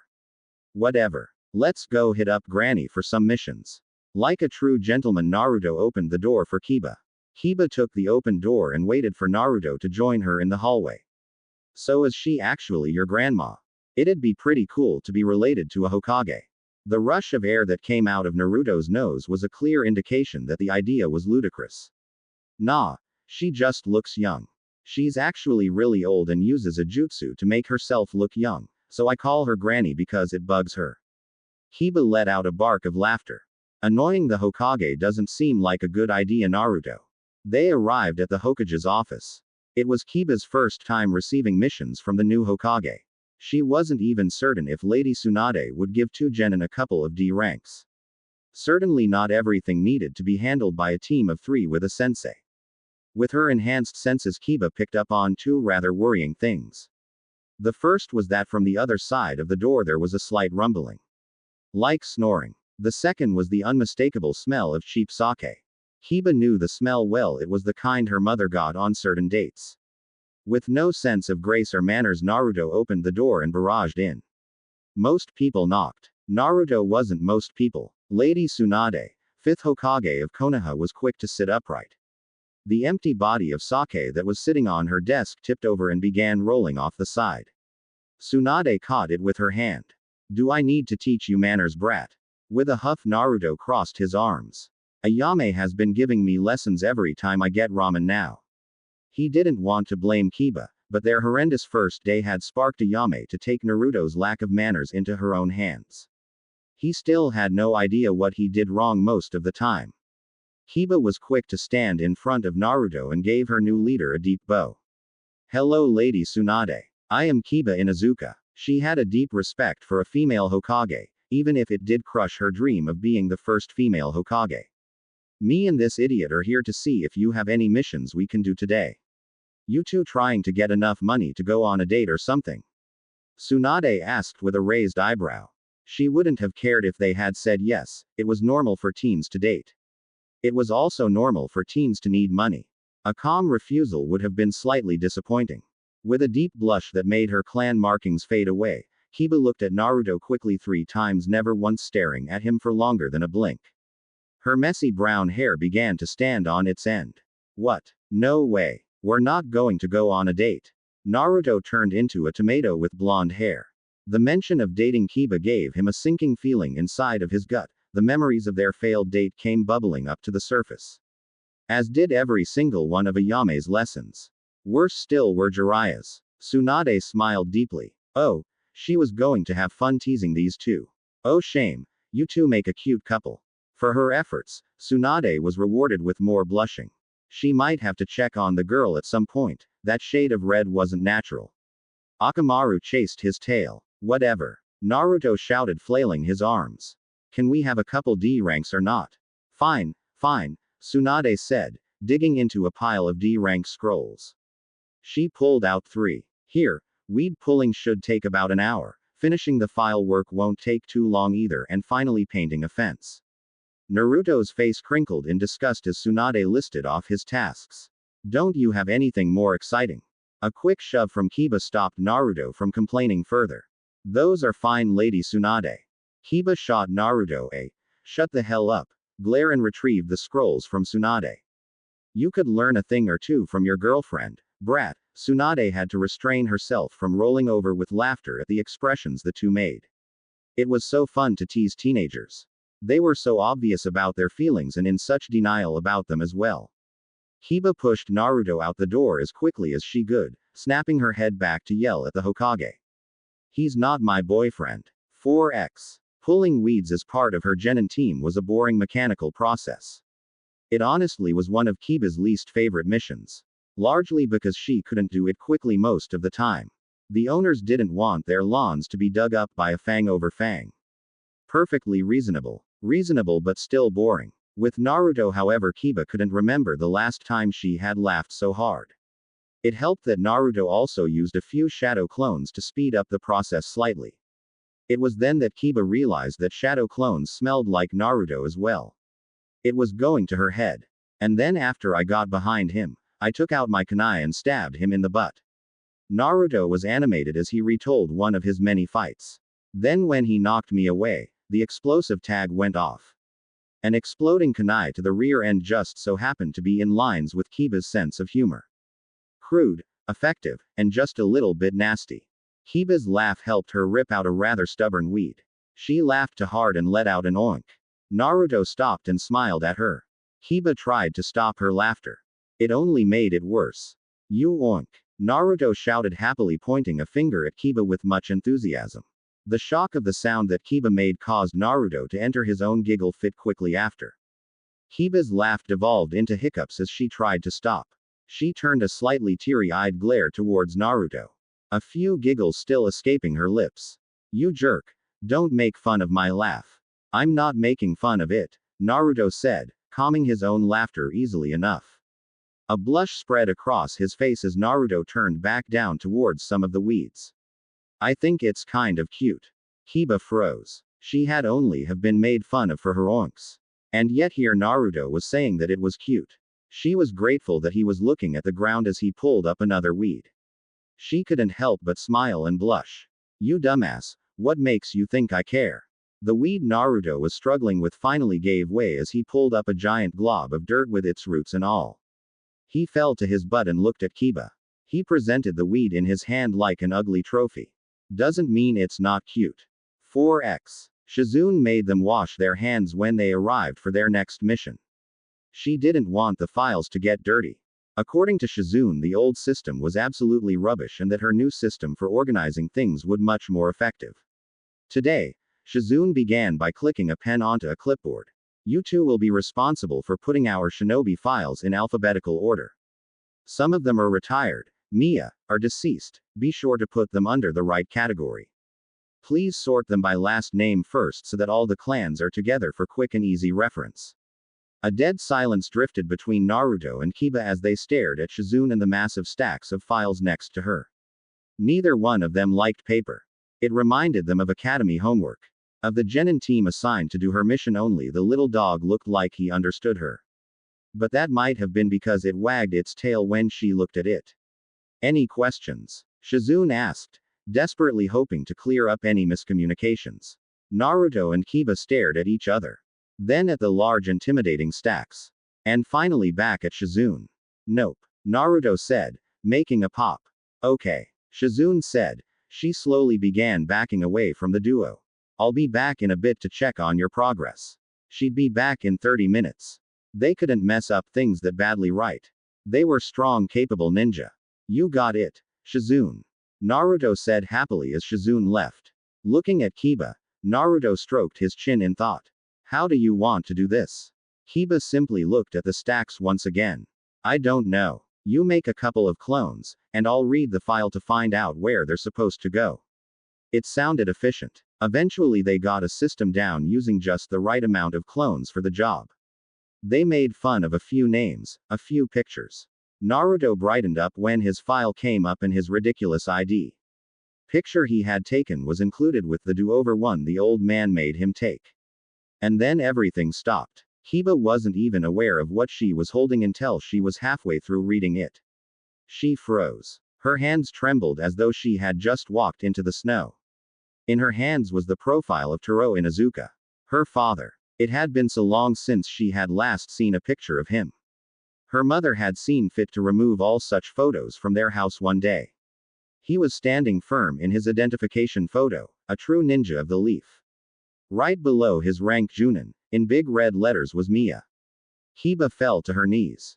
She hadn't seen her father since he just left one day. Some of her earliest memories were of seeing him off on missions with her mother and sister. It had been so long ago. Naruto's voice sounded distant and gargled. Like he was trying to talk to her from the inside of a fish tank. The paper felt heavy as Kiba flipped through her father's files to the last one. The final mission that her father had been on. In the jumble of events and jargon, Kiba found the words that described her dad's fate in a heartbeat. Separated in battle. Kiri ninja sent him downstream in an ambush. Searched for him. Body not found. His ninkin continued to search for him. Fled during the night. The paper was getting rained on. Tears streamed down Kiba's face in thick globs. Her dad was dead. That's why he left them. That's why her mother got sad whenever she mentioned dad. My dad is dead. They never found his body. Akamaru placed his head on Kiba's lap and looked up at his companion, a shared pain in his puppy eyes. Kiba could hear his heartbeat as Naruto took her into an awkward hug, her face half buried in his orange jacket. He smelled so much like her father.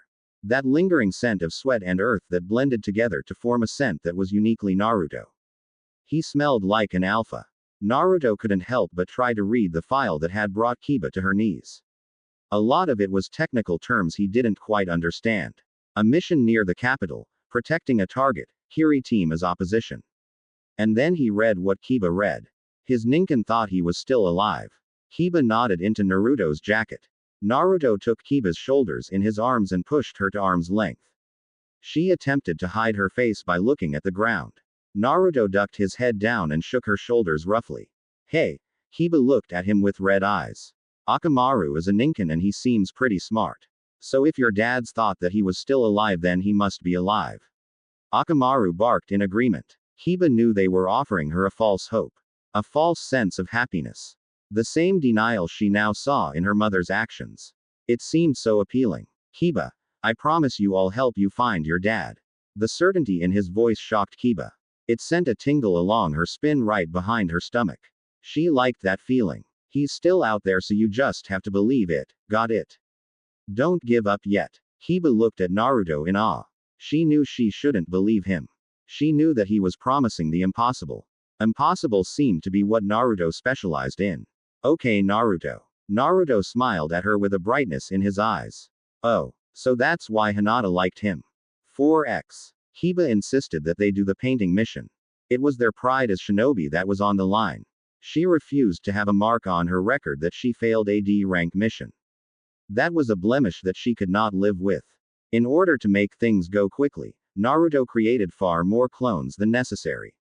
They had more Narutos than they did brushes. Naruto watched as Kiba slowly painted a small section of the fence. She was simply going through the motions.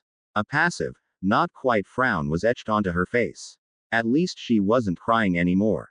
She was ugly when she cried. Hey, Kiba. Naruto smiled as startled Kiba out of her thoughts. Before she could ask what he wanted, Naruto took his brush and booped Kiba on the nose with it. Her nose was suddenly wet. Kiba twisted her nose as though she was about to sneeze. You bastard, what the hell was that for? Kiba's own brush flailed wildly, splattering paint all around. She took an aggressive step forward.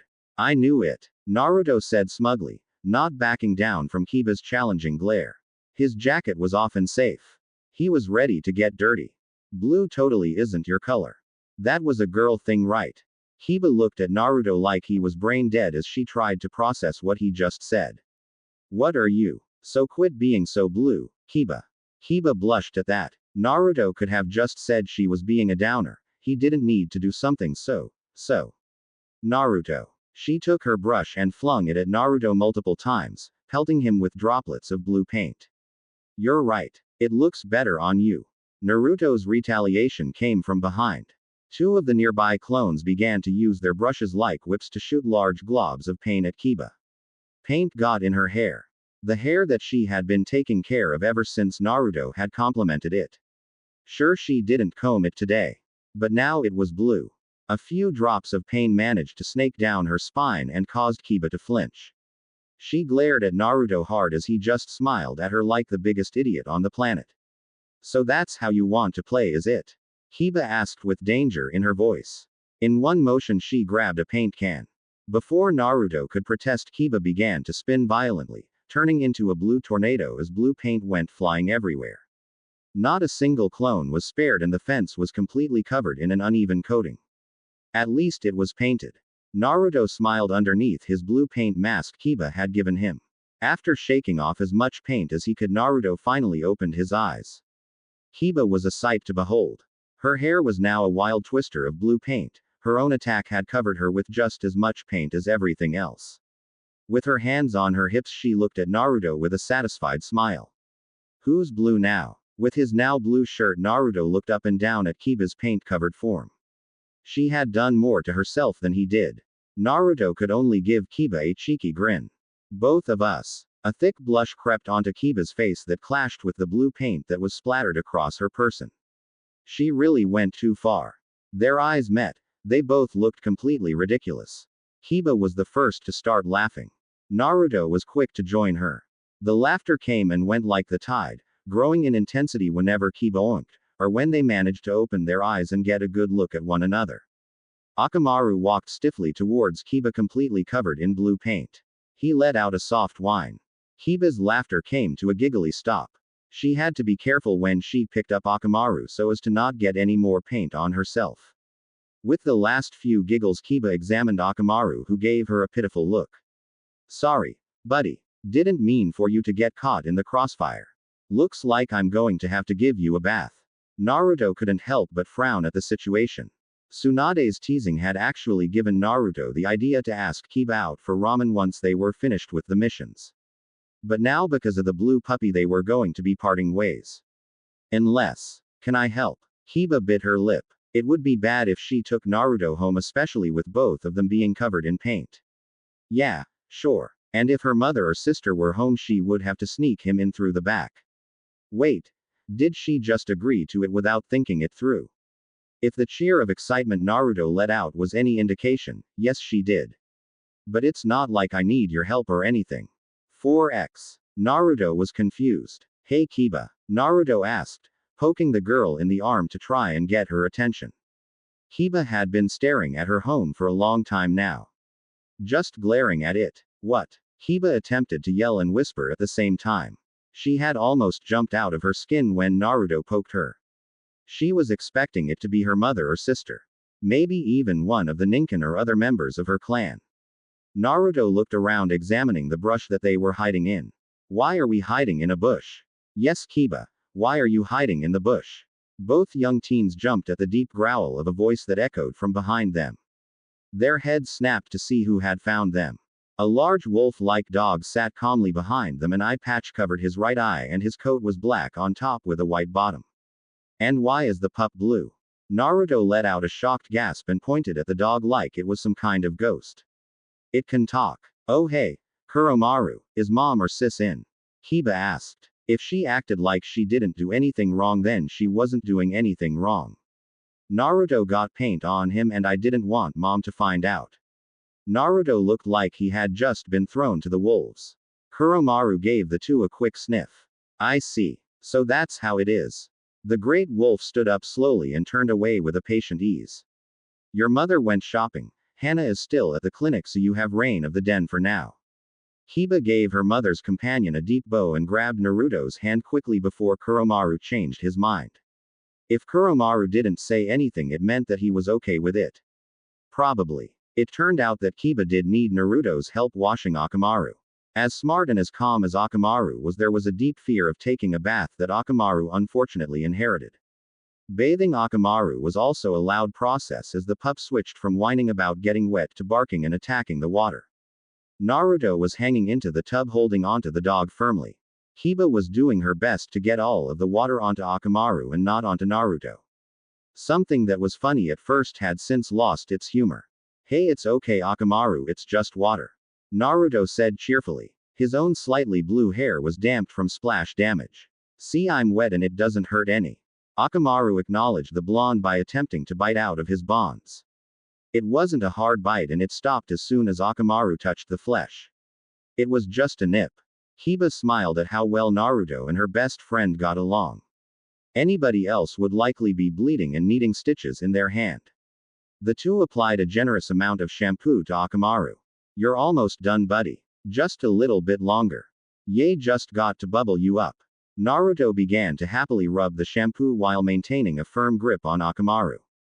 At many points during the wash Akamaru had a mohawk or some other weird fur style. Akamaru had given up on life at this point and simply stood there, giving Kiba a deep pleading look to just end it already. The door slammed open and Kiba began to share Akamaru's sentiment. Sume stood in the doorway, a feral look in her eyes. The room went silent, even Akamaru stopped his whining. Sume took in the sight before her. The paint-spattered look of her daughter and Naruto. The currently wet, miserable and ever so slightly blue Akamaru. Looked like a wild date. She was honestly quite happy to see her daughter spending time with the brat. But it was a mother's duty to torment her children. Both of you wash up. Dinner is in 15 minutes. The door slammed shut. Silence persisted as Naruto and Kiba turned to look at one another. So, Naruto began in an attempt to break the silence. That's your mom. Kiba nodded as her mind revved up for full-on freak-out mode. Everything came to a crashing conclusion in her mind. Her mother was home. Naruto had to leave. Quick, get out of here. Naruto found himself being pulled up to his feet, allowing Akamaru to run free. Hey, wait, what? Is your mom that scary? Yes. There was no hesitation in that response. Kiba opened the window and attempted to usher Naruto out of it. Reality caught up to Kiba, with half of Naruto sticking out of her window. Wait. No. Mom invited you to dinner. You can't run, but you really should. Naruto yelped when he was pulled back violently through the small bathroom window. Stay. Go, which is it? Naruto complained, standing up to look Kiba in the eyes. Kiba bit her lip again. She didn't want to have an awkward dinner with Naruto and her family.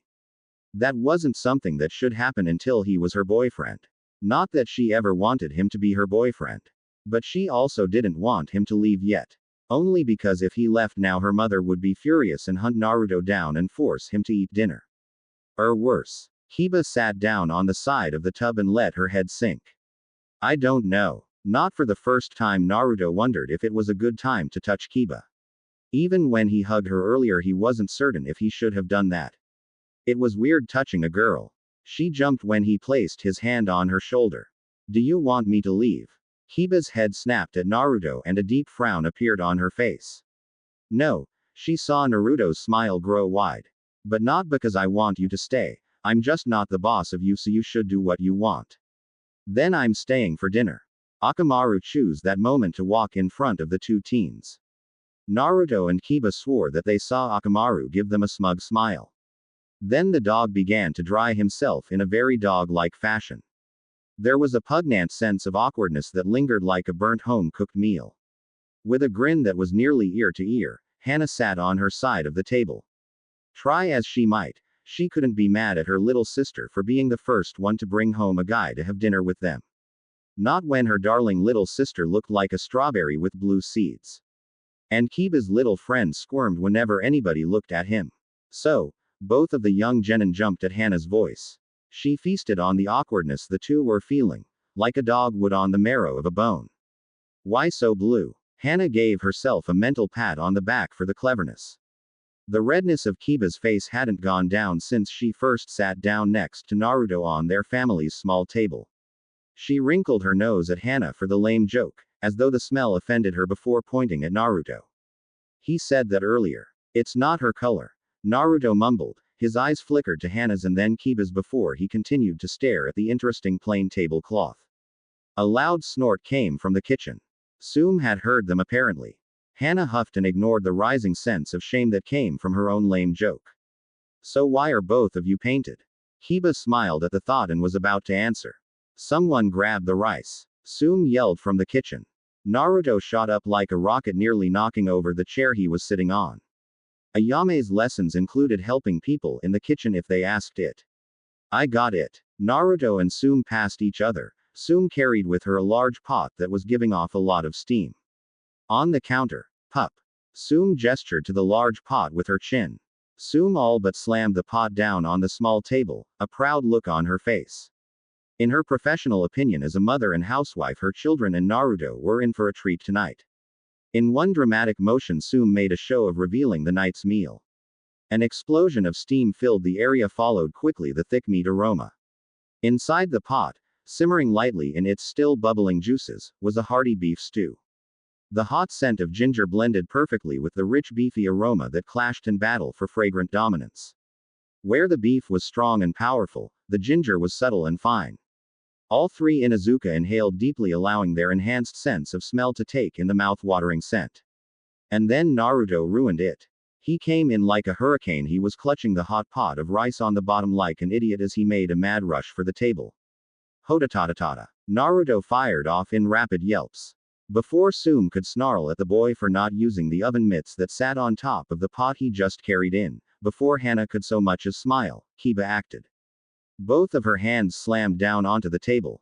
You idiot. Kiba growled. She snatched Naruto's hands quickly. I knew you were stupid, but did you really not see the oven mitts? She spared a sharp glance at the red tenderness of Naruto's burnt hands. He needed water on them. With a firm hand, Kiba marched Naruto into the kitchen where she plunged his hands into the water. For Naruto, the physical pain vanished quickly. It didn't really even hurt to begin with, it was just really hot. But the embarrassment would last for a while. And then there was Kiba, who, in her own way, was showing concern for him. Sorry, Kiba, I didn't want to make your mom mad. Kiba eyes fixated onto Naruto's dopey lopsided grin that he was trying to give her. You dumbass, nobody is going to be mad if you ask for help, it's just a family dinner. Yay, but it's my first one. Kiba inhaled sharply through her nose, unintentionally getting another sniff of the beef stew. This was Naruto's first family dinner because he didn't have a family. How could she have forgotten such an important fact about Naruto? Yay, well, don't make a big deal about it, okay. Naruto nodded happily and accepted the towel Kiba gave him. Does it hurt? Kiba asked, ignoring that growing sense of hunger in her stomach. Though the hunger pains paled compared to the sudden itchiness she was feeling in her hands. An itch only Naruto could scratch. She thought back on the day she reacted so badly to finding her father's folder. And Naruto, who had no family, comforted her without a second thought. Nor did he make it about him. Naruto proudly presented his calloused hands towards Kiba. They were clean, and no redness from any burns. They looked like perfectly normal Naruto hands. Nope, I'm good. Kiba blushed at her apparent overreaction. Good, wouldn't want you to be beaten by a hot pot, that wouldn't be good for my reputation. Once again Kiba grabbed Naruto by the wrist and led him to the table. Took you too long enough. Hana let out a bark of laughter. I bet you did more than kiss his boo-boo better. Hana's revelry was cut short by the single grain of rice that smacked her hard in the forehead. OWW mom that hurt. Not sparing her immature elder daughter a glance, Soom focused on her own meal, heartily scarfing down globs of meat and rice. Put a muzzle on it, we have a guest over for dinner. Any attempt at grumbling was cut short by a dangerous look from Soom. Hana could only gulp and give her sister and that blonde boy dirty looks. What was the point of having a little sister if she couldn't tease them to death? Fine. Still red-faced from Hana's teasing, Kiba and Naruto sat down at the table with an awkward shuffle to their seats. After bumping into each other several times to get their share of food, Kiba snapped. You idiot. Kiba grabbed Naruto's bowl from his hands, filled it with rice and piled on a giant pile of meat before serving herself. There. Now eat. Soom chuckled lightly, before getting seconds. Or was it thirds? Eat as much as you want, brat, there's more than enough. She watched the blonde's eyes light up as he tasted her cooking. Something told Soom that her daughter would be needing cooking lessons soon enough. The comfortable silence of people stuffing their faces quickly grew awkward for the motormouths in the group. Soom especially needed some form of chatter. So Naruto, I heard you beat Kiba in the Chunin exams. Soom did enjoy the frown that was etched on her youngest's face. Why don't you tell us exactly what happened? Just my fight with Kiba. Naruto asked, setting his bowl down. Soom's food was good, almost as good as Ikiruka's. We want the whole story. Half pint. Hana smiled at the grumpy look Naruto adopted. Naruto crossed his arms and pouted. I'm not that short. You're shorter than me, Kiba pointed out with a budding smile. It was true, she was taller than Naruto. Although only just barely. But ignore, I want to know more about your exams too. Naruto proved to be an apt storyteller, something that was enhanced by his recent time with Jiraiya. With just the right flair for the dramatic, Naruto waved his arms as he began to tell the story of the Chunin exams. He started with the written exam. Did you really pass that test without writing down a single answer? Soom slapped her hand down on the table, a jovial smile on her face. Kiba frowned. Naruto was certainly a lucky idiot, it seemed. Even their fight was largely luck. A tingle went up her spine as she remembered that horrible smell. She glared at Naruto hard, at least there was no trace of that foul odor in his normal scent. She felt her ears grow red as husky scent of Naruto began to overpower the beef stew. She wondered if Hana or her mother could smell it. She needed a distraction. Of course, a loser like you wouldn't be able to answer any of those questions. Naruto frowned and returned Kiba's glare with a low growl of his own. Oh yeah, well, how many questions did you answer? Naruto pointed a free finger right in Kiba's face. Kiba swatted Naruto's finger away. When it came back in her face a second time, she swatted it again. The third time she bit at it. A part of her wondered if Naruto tasted as good as he smelled. That part was taken around back and put down. I answered all of them, Kiba said proudly.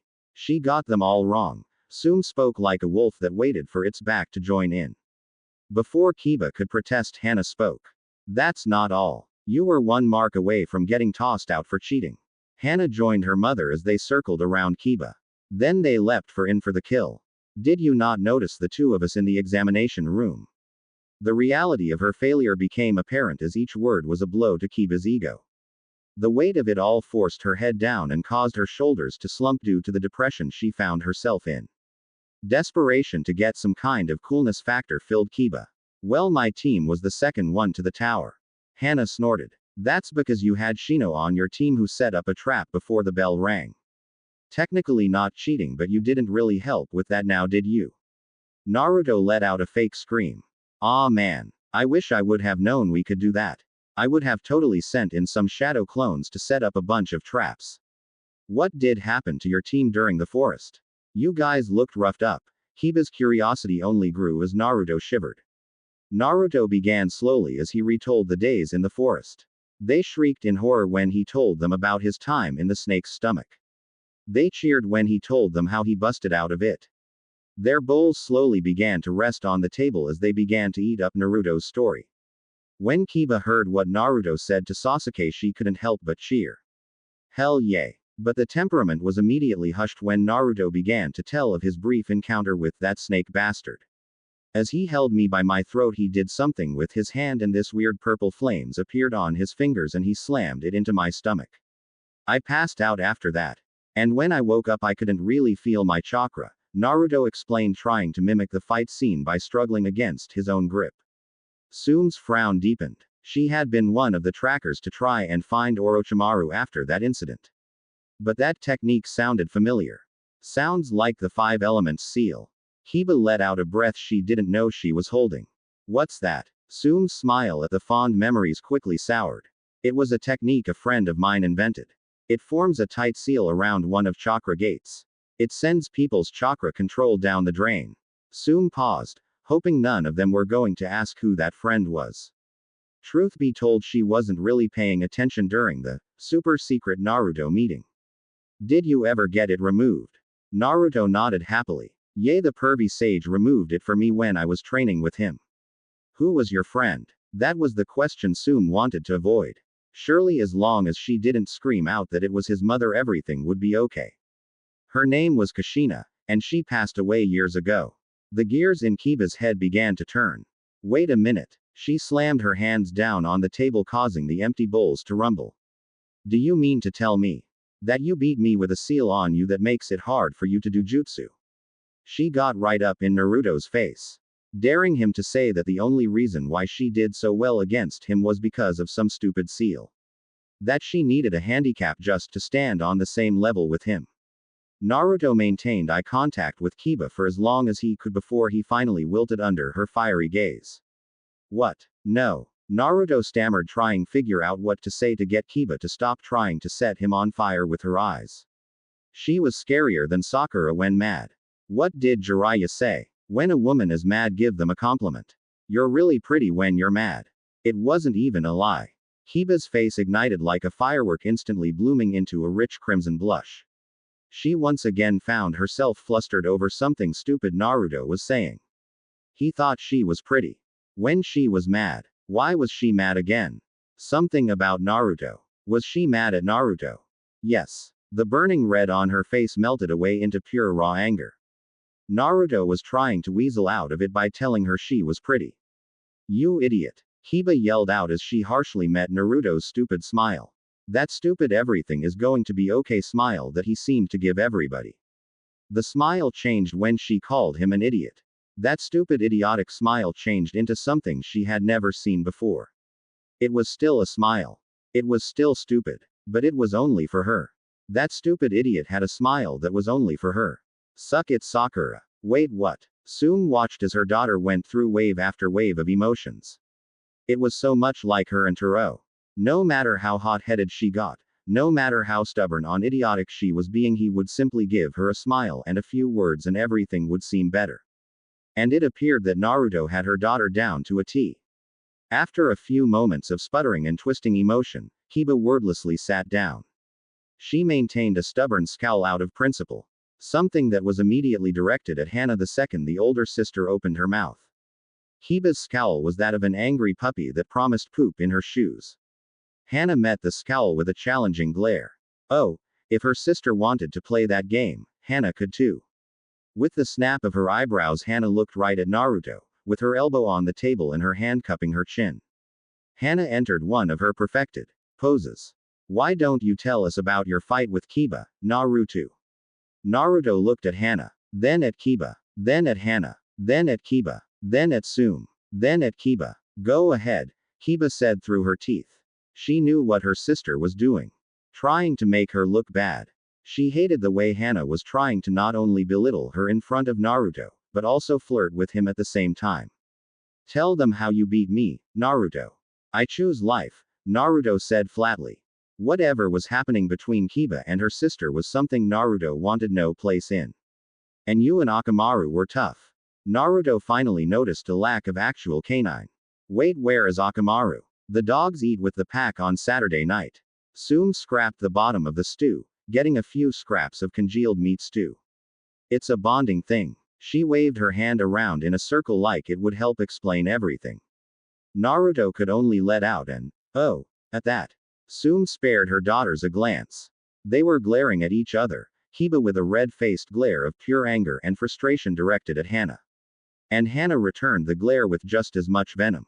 Tsume let out a sigh. Why don't you tell us what happened after your fight before I end up with one less daughter? Naruto looked at the two girls and for a moment could have sworn he saw sparks flying. Oh, right. So after they took Kiba away, it was time for Hinata and Neji to fight. A hush fell over Kiba as she heard that. She knew that Neji hurt Hinata badly. If that bastard hadn't have hurt Hinata so bad, she might have been able to actually do something when the sound invaded instead of just sleeping on the floor like a useless idiot. Naruto fought a sand monster while she laid face down in the dirt. Once again Naruto held his audience captive as he went over the fight between Hinata and Neji. As he progressed into his training with Jiraiya, there were snickers of some of the things that happened. A few whoops and jeers. He told them how he saved Akamaru and summoned his first toad larger than a tadpole. They gasped when he told them that Jiraiya threw him off the cliff a few days later. When me and Neji got blow back, I knew that he wasn't going to go down that easy, so I had to think quick. Naruto had the chair on his head as he spoke, a clone sitting on top of it doing its best to look dead. So I made a clone quickly and had it take my place while I dug under the ground, and then right when that bastard thought he was the winner, I punched him. With a mock punch, the clone disappeared and Naruto stood as the victor. Tsume's smile widened at that. Way to go, brat. Wish I had been there to see it. Yay, I missed the end of it. Kiba said with a light blush. Better than my Chunin exams. Hana said simply. You see, I was up against a. Nobody cares, Hana. Kiba interrupted. Besides, your stories are so boring. Tsume could only nod in agreement. Why do you two always gang up on me? Hana whined. Because you can dish it, Tsume said automatically. But you can't take it, Kiba finished with a giggle. Even Naruto chuckled slightly at the scene. 4x. It was dark by the time Tsume kicked Naruto out. And Naruto couldn't help but thank her for the meal over and over again. Tsume's cooking might not be as good as Ichiraku's, but it was a strong second place. Certainly better than Tsunami's. Kiba smiled as she walked Naruto out of the clan grounds, using the proper entrance this time. It had been a good day, even with how uncertain she was about her father's fate. At this point her largest frustration was Naruto. Specifically his hand. It kept brushing against hers. The pace they had set was a slow, comfortable one as they simply enjoyed a silence that was interrupted by a few words only to return to a silence again. Until finally they reached the end of their path. Well, here we are. Kiba flapped her arm in a helpless attempt to point at the exit they were currently standing in.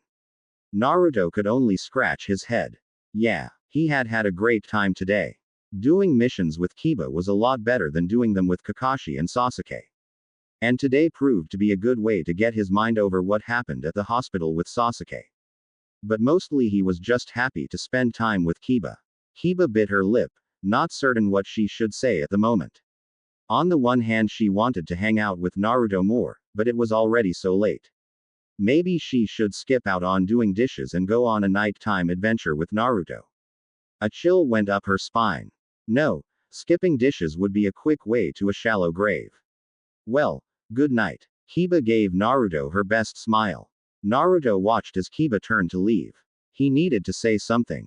He didn't want to have to wait another month to hang out with her again. Are you free tomorrow? Kiba froze and burned. Naruto froze. His heartbeat going faster than his brain, so his mouth took over. We can like train and have a sparring match and stuff. Kiba let out a sigh of relief. She wasn't ready for Naruto to ask her out yet. Not that she even wanted him to. Yay. I should meet you at the academy. Yay. At 1, so we can sleep in. Naruto added quickly. Kiba smirked at Naruto, folding her arms over her chest. Don't think I'm going to go easy on you. I wouldn't have it any other way. 4x. The dishes were a silent, miserable task. Only the clanging of the pots and the swishing of the water. It had always been that way since he left. Tsume would just silently do the dishes while one of her daughters helped her. For the sisters, it had been a mystery for many years, why her mother's temperament was so different during the dishes. And trying to avoid it was ill-advised. Hey mom, Kiba said, finally breaking the dry silence between them. She placed the now dry plate with the others. It took Tsume a while to respond, and when she did it was a low and quiet, She didn't even look at her daughter. Her eyes distant while her body went on autopilot. I found Dad's file today. The pot Tsume was scrubbing fell down into the water with a large splash. Tsume's face snapped to her daughter's, a horrified look on her face. Why'd you lie? Soom erupted into a mad frenzy. Tears instantly mixed with the dirty dishwater that had splashed on her face. He's not dead, okay. He's not Dia. They never found his body and Rokimaru would have come back if he was dead. But they're still missing, okay. Her fingers dug into Kiba's shoulders, she shook her poor daughter with every word. Finally, after years of keeping bottled up, she could let it out. Kiba felt her own eyes begin to water up. I know, Mom. I know. Kiba smiled at her mother. It was the same smile Naruto gave her when she found out. Me and Naruto are going to find him and bring him back, okay. The hug that Soom gave her daughter was all that needed to be said. Kiba returned the hug instantly and simply stood there for a long moment in her mother's embrace. Wordlessly, the two went back to doing the dishes. A bright smile on both of their faces. Hey Mom. Can Naruto eat with us again next week? Soom turned and looked at her daughter. The tears still stained her face. But Kiba didn't trust that smile. Sure. But you have to help cook. For 2 weeks the cycle continued. Naruto and Kiba would meet up on Saturday, do a few extra missions, Naruto would join the Inuzuka family dinner, and then they would meet up on Sunday to train until they dropped. The time was mostly spent beating the tar out of each other, but it was still training. So it came as no surprise to Tsunade when the rambunctious duo barreled into her office on Saturday. She had actually planned for them to show up. Naruto froze in the door. He examined the room filled with other people. That was probably a sign that he had probably just interrupted something. There were Tsunade and Shizune behind the Hokage desk. Sasuke and an incredibly red Hinata stood to the left. The first a girl in rich formal clothes, she had deep red hair that looked like the ocean at storm. To Naruto she looked like a porcelain doll. The other a boy to her left stood tall, probably taller than Jiraiya. He was dressed in much more comfortable clothes than his counterpart. He had short messy black hair, and his gaze was that a thunderous beast. He carried a large polearm under his arm. Before Naruto could open his mouth, Kiba's face appeared next to his and she attempted to struggle her way in. Naruto turned to look at Kiba. She had been letting her hair grow out and had it down again today. It was a wild mess of chocolate brown that Naruto wanted to touch. But he wanted to live more. Don't just sit there in the door, you moron. Kiba froze when she saw Hinata standing there next to Sasuke. Hinata's milk-white eyes were wide with shock at the scene. Kiba instantly felt like she had just betrayed her friend. Like she had somehow been caught cheating with Naruto. Not that it was like that. Right. Tsunade clapped her hands. She always enjoyed it when Naruto got put in his place. It had become something to look forward to on Saturday, watching the two young lovers awkwardly shuffle around each other in a vague attempt to be as close as possible without actually being in a relationship. Oh. Good. Tsunade said excitedly. Hawk, these two are going to be part of the escort as well. The tall blue-eyed young man looked rather disappointed at the two genin that had fallen into the office. It was Sasuke that spoke. Really? You're going to send Naruto and Kiba on this mission? He asked with a roll of his eyes. They have the biggest mouths in Konoha. Tsunade met Sasuke's eyes with a sharp glare and a wicked smile. If you want I could send Sakura or Ino with you instead. Any protest from Sasuke was silenced in an instant. Wait, what's going on? Naruto asked, completely confused on what was going on. And who are these two? He pointed to Hawk and the girl. And what are Sasuke and Hinata doing here? Tsunade gestured to the girl and Hawk with an open palm. This is Princess Yona. She's the daughter of the daimyo, and she requires an escort to the capital. The girl stomped her feet. I know daddy likes to use you ninjas for literally anything, but I really don't need an escort. It's just over the mountain pass, Hawk and I can. The tall man flicked the girl in the nose, and she yelped in pain. Hawk ignored the glares of the princess. It doesn't matter. Besides, these ninja have to head to the capital anyway to attend your party anyways. Kiba felt a great deal of sympathy for Yona. That flick looked like it hurt. And she hated it when people flicked her nose. What's your party for, Princess Yona? There might have been a bit of spite in her voice. It was because this was the daughter of the woman that had that horrible cat, Tora. And not because Naruto was staring at Yona. She didn't care who Naruto liked. Not one bit. Yona frowned and wrinkled her nose in disgust. It's my 16th birthday, so my father is holding a party to try and find a match for me. He decided that me having a ninja husband would be a good idea or something. Tsunade smiled and rolled her eyes. It wasn't like she had shown the current daimyo respect in their youth. At least Jiraiya had more tact than to say she had very beautiful and that they should get married. And the rude little punk is Hawk, her personal bodyguard. He will be your commander for the escort mission. Hawk managed to get out an indignant, little. Naruto immediately pointed a finger at Hawk and shouted. Hey, Granny, what gives? Why does he get to lead us? He's not even a ninja. The icy glare that Tsunade gave Naruto was one that he would not soon forget. Because, brat, he's an adult and his full-time job is to make sure that Yona is safe. Why does he get to call you Granny, but you drop-kick me whenever I call you Auntie Tsunade? A dead silence fell over the room when Hawk asked that question. A scroll slammed into Hawk's head with nearly enough force to knock him down. Tsunade had one leg up on her desk and was glaring at Hawk like she was ready to fight him. Because we're cousins, you little punk. She yelled, and some of her hair fell into her face. Hawk rubbed his now very red forehead, the Konoha leaf now branded in the center. Okay, fine. That's what I thought. Tsunade huffed out and straightened her jacket, sitting down. Now then, the four of you will be guarding Yona on her way to the capital. Once there, Naruto and Kiba, you are to wait for Sasuke and Hinata to complete their mission before you four all return. It was Naruto who spoke up once again. Not that Kiba was far behind, as her mouth was already slightly open. What gives? Why does Sasuke get a special mission? Sasuke glared at Naruto before he gave a deep sigh. Naruto was not somebody that he would have picked for this mission. To avoid a political marriage. Hinata will be acting like my girlfriend during the party so I don't get forced into anything. Hinata turned crimson at that. Out of all the people, she had to be on this mission with Naruto. She wouldn't mind terribly much if she was on this mission with Naruto alone, however. But then there was the fact that Kiba was there, too. Why not have Sakura or Ino be your date instead?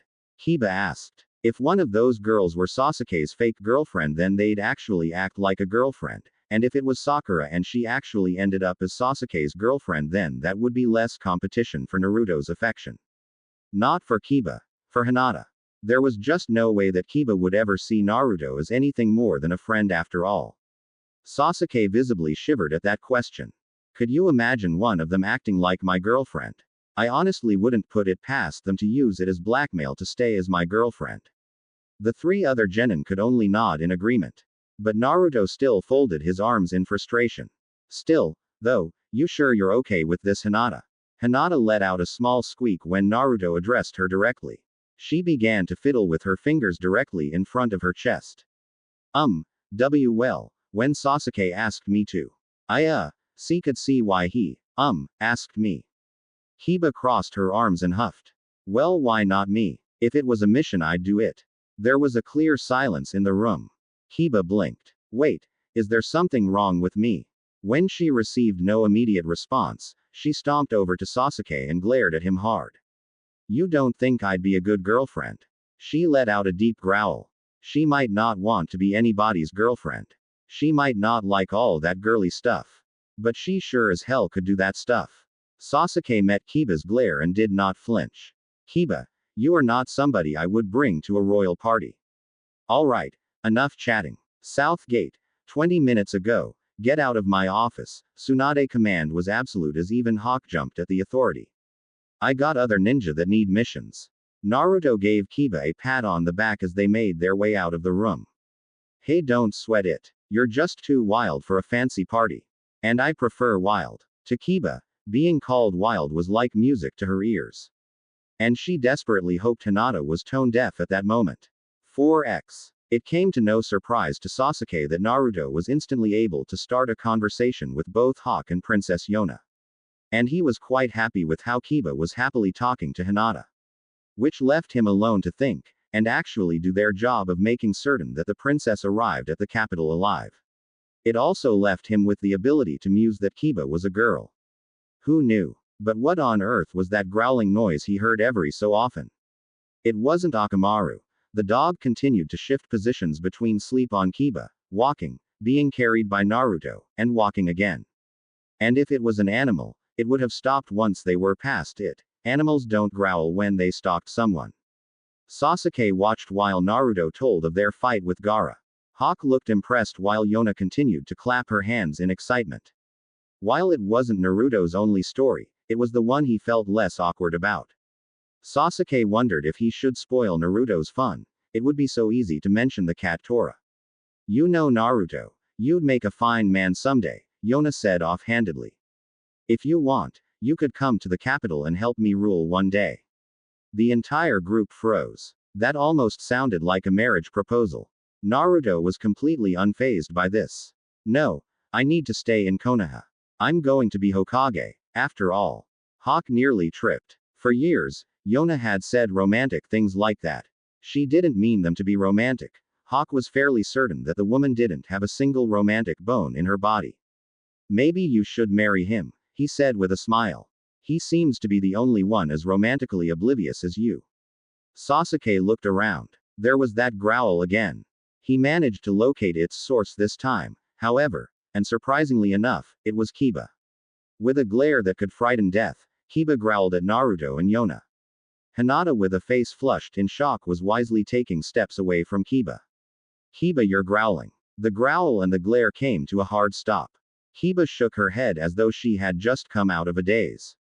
What? No, I'm not. Sasuke just rolled his eyes. Whatever. Just stop growling when Yona flirts with Naruto. Kiba bristled. Why would she care who flirts with Naruto? It's not like they were dating or anything. The only reason she would care that anybody flirted with Naruto was if it was Hinata. And she wouldn't growl at that. She would be happy. Right. Why would I growl if somebody flirted with that idiot? Because you're jealous. With that, Sasuke attempted to ignore them all again. Kiba froze. There was no way that Naruto could make her jealous. At least not like that. Sure, she would be mildly upset if he ever decided to go with somebody else for missions on Saturday. But that was just because missions with Naruto were fun and quick. It was a great way to earn a bit of extra money. But she was most certainly not jealous if Naruto liked somebody else. She grit her teeth together. No, I'm not. Hinata began slowly. She poked her fingers together and avoided eye contact at all costs. I think you are jealous too. Hinata's eyes flickered to Kiba's and she let out a soft gasp. It's okay if you, like and Naruto as well. It was barely more than a whisper. Those words hit Kiba harder than Naruto did in their match. Hinata just told her that it was okay to like Naruto. Hinata just told her that she liked Naruto. There was no way that that was possible. As a friend, sure, Naruto was an absolute blast to be around. He was fun and exciting and kind of not annoying, and pretty funny, and sort of, kind of cute. Wait, no. She did not just think that. There was no way that she would ever consider anything other than a puppy cute. Boys just didn't do that for her. Sure, who cared if Naruto smelled nice? But that was just because he was some kind of alpha thing that her mother still wouldn't explain. And what did it matter if Naruto probably thought that she was cute too? He even said as much. He liked her laugh. But that was no good reason to start liking him back, right? Right. Akamaru's survival instincts kicked in. Naruto looked to be a much safer place to be than in Kiba's sweater at the moment. He dropped to the ground and made a quick dash towards Naruto. There was just absolutely no way in hell that Kiba could ever like Naruto in that way. Not now, not ever. And the whole world needed to know. They needed to know that no matter what it looked like, there was just no way that she liked Naruto. You're growling again, Sasuke complained. He may as well have used a fire jutsu on a straw house. Kiba glared at Sasuke. She glared at Akamaru. The bastard was snuggled between Naruto's arms and leaning into Yona's outreached hand. She glared at Naruto, and glared at Yona. The air felt charged and heavy. There was no build-up, no fanfare. Kiba exploded. Violently. There is no way that I like Naruto. Her voice cracked. There is no way that I could like somebody so stupid, so idiotic, so dumb, so short. He's the biggest loser in the entire village. He is absolutely the worst possible ninja to ever become a genin in Konoha, and there is no way in hell he is ever going to be the Hokage ever, so why on earth would I ever consider liking him? He's just nothing but a giant short wannabe loser. She clenched her hands into fists at her sides, and shook. So no, I don't like Naruto. I never did. I never will. Not now. Not ever. I will never like Naruto. For a long moment, the only sound in the group was Kiba's deep huffs as she struggled to reel in her anger. All eyes were on her, watching her as she shook and quivered and raged. All eyes except Naruto's. Naruto only stared down at Akamaru's head as he scratched the behind dog's ears. He said nothing, did nothing. Kiba needed Naruto to look her in the eyes. She wanted him to start an argument with her, to make it all a game, to make it lighter somehow. It would have hurt less if he yelled back at her. But Naruto only turned and continued to walk along the path. Yona was quick to join him. Are you sure she's your friend? Those words stung. Not nearly as much as Naruto's silence, but still, they stung. Kiba clutched at her heart. The realization of what she had just said slammed into her. She felt that same hollow emptiness as when she read her father's file. This time there was no Naruto to cheer her up. Naruto would be fine, right? He was tough, right? He didn't hold a grudge, right? Hinata just stared at Kiba, a look of sheer disappointment on her face. Kiba. There was a firmness in that simple word that made Kiba wince. Hinata. Kind, gentle, Hinata who saw the best in everybody was disappointed in her. She bit her lip and grabbed her arm. She let out a small shudder. The world felt colder. She messed up big time. 4x. They stayed at an inn that night. Sasuke shared a room with Naruto. Yona was with Hawk. There was a needless explanation of the fact Hawk was not in the bed with her. That left Hinata and Kiba to share a room. For a pair of friends who had risked their lives for the other, the room was just a silent reminder that Kiba had gone too far. Twice Kiba tried to eat. She tried to enjoy the simple smell of the meat on the table in the inn's kitchen. She tried to enjoy the taste. It certainly smelled good, it certainly tasted good and looked good. But she didn't feel like eating. Naruto wasn't there when they ate. This was the first Saturday in a while that she hadn't eaten with Naruto. It felt hollow. Both Kiba and Naruto went to bed without food that night. Akamaru had stayed with Naruto. And Kiba silently curled up into a ball on her cold hard cot and did her best to ignore the salty tear that seemed to fall from her face. She couldn't blame Akamaru. She didn't want to sleep with herself either. 4x. Kiba woke up not certain if she had even fallen asleep last night. There was a grogginess in her every movement, else she was awake while her body was asleep. There was no energy in her movements. The only motivation she had to get out of bed was that she didn't like this bed. It wasn't her bed. It wasn't the bed she would snuggle into and just ignore the rising sun. She wanted Naruto to hug her again. After forcing down a food pill because she didn't trust her ability to eat anything else, Kiba waited outside for the others. The pleasant sunshine from yesterday was replaced with a thick gray sky. It only served to complement Kiba's current mood. It smelled like rain. Akamaru decided to be her lone company as the group made their way up the pass. For that, Kiba was grateful. At least her dog would stick around her when she was being an absolute bitch. Kiba could only focus on one thing as they walked. It was the one thing that she didn't want to focus on. That stupid orange jacket she had gone out of her way to find and repair. Naruto still had it on. She noted with a small sliver of happiness that there were still blue specks of paint in random spots. She might not have given him the jacket. But she had fixed it. And if Naruto still wore it, perhaps, then, she could fix what she had said. Kiba noted that there was a sluggishness with Naruto's movements. That his responses to Yona's questions seemed less cheerful. That he failed to keep a smile on his face for very long.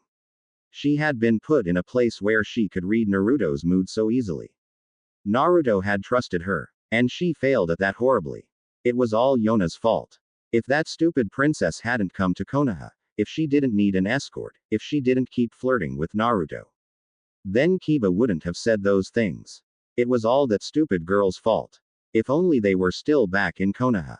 Kiba would have woken up and gone to train with Naruto. To end up on the ground next to him, both of them laughing and groaning at the same time. It was all her fault, though. It was all Kiba's fault that she was such a stupid bitch. Who cared if Hinata and Sasuke thought she liked Naruto? Naruto was a great guy. And he smelled good, too. The cold mountain air caught Naruto's scent and dragged it towards Kiba. It had changed since their first battle. There was still the smell of hard work that Kiba doubted Naruto would ever be able to wash out. But there was also the now day-old scent of sunflower shampoo. The day-old scent of a spicy body wash. The scent of an alpha was stronger now. Naruto was growing up. He wasn't as short as he used to be. Kiba wanted to know how Naruto would look if he grew as tall as Hawk. With the bite of her lip so hard she nearly yelped in pain, Kiba sighed. She needed to apologize to Naruto. She needed to do more than apologize to Naruto. She wanted him back as a friend. She wanted to talk with him. Something that was hard in its own way, and easy in others. Maybe she could talk him into a tour of the capital with her while they waited for Sasuke's mission to complete. Just the two of them in the capital. The sky was darker now, heavy with thick, menacing gray clouds that swarmed and swirled high above them. To their right was the mountain that served as a natural defense for the capital, its peak stretching well into the clouds. Before them was a large wooden bridge that crossed a raging river. If Kiba hadn't failed geography class, she would have probably known the name of the mountain, name of the river, and the name of the bridge. But she only knew the name of one bridge. And that was because it was named after Naruto. Closing parenthesis. They were nearly over the bridge when the sky blossomed into a blinding light. The boom that followed sent Kiba and Akamaru into another set of whimpers. Kiba clutched onto one of the supporting pillars of the bridge while she held on tight to Akamaru. The death grip that Kiba gave Akamaru calmed them down from the state of panic. It was all she could do to stop him from bolting away. What are you doing? Hawk asked. He looked halfway between offended and annoyed at the sight before him. Kiba tried to respond, but a second flash sent her crying into the pillar again. She didn't even have the time to brace for the thunder. That one was close. I can't stand thunderstorms. Kiba shouted, eyes closed tight. I hate them. I hate them. We're not too far from the inn. Yona's plea fell on deaf ears.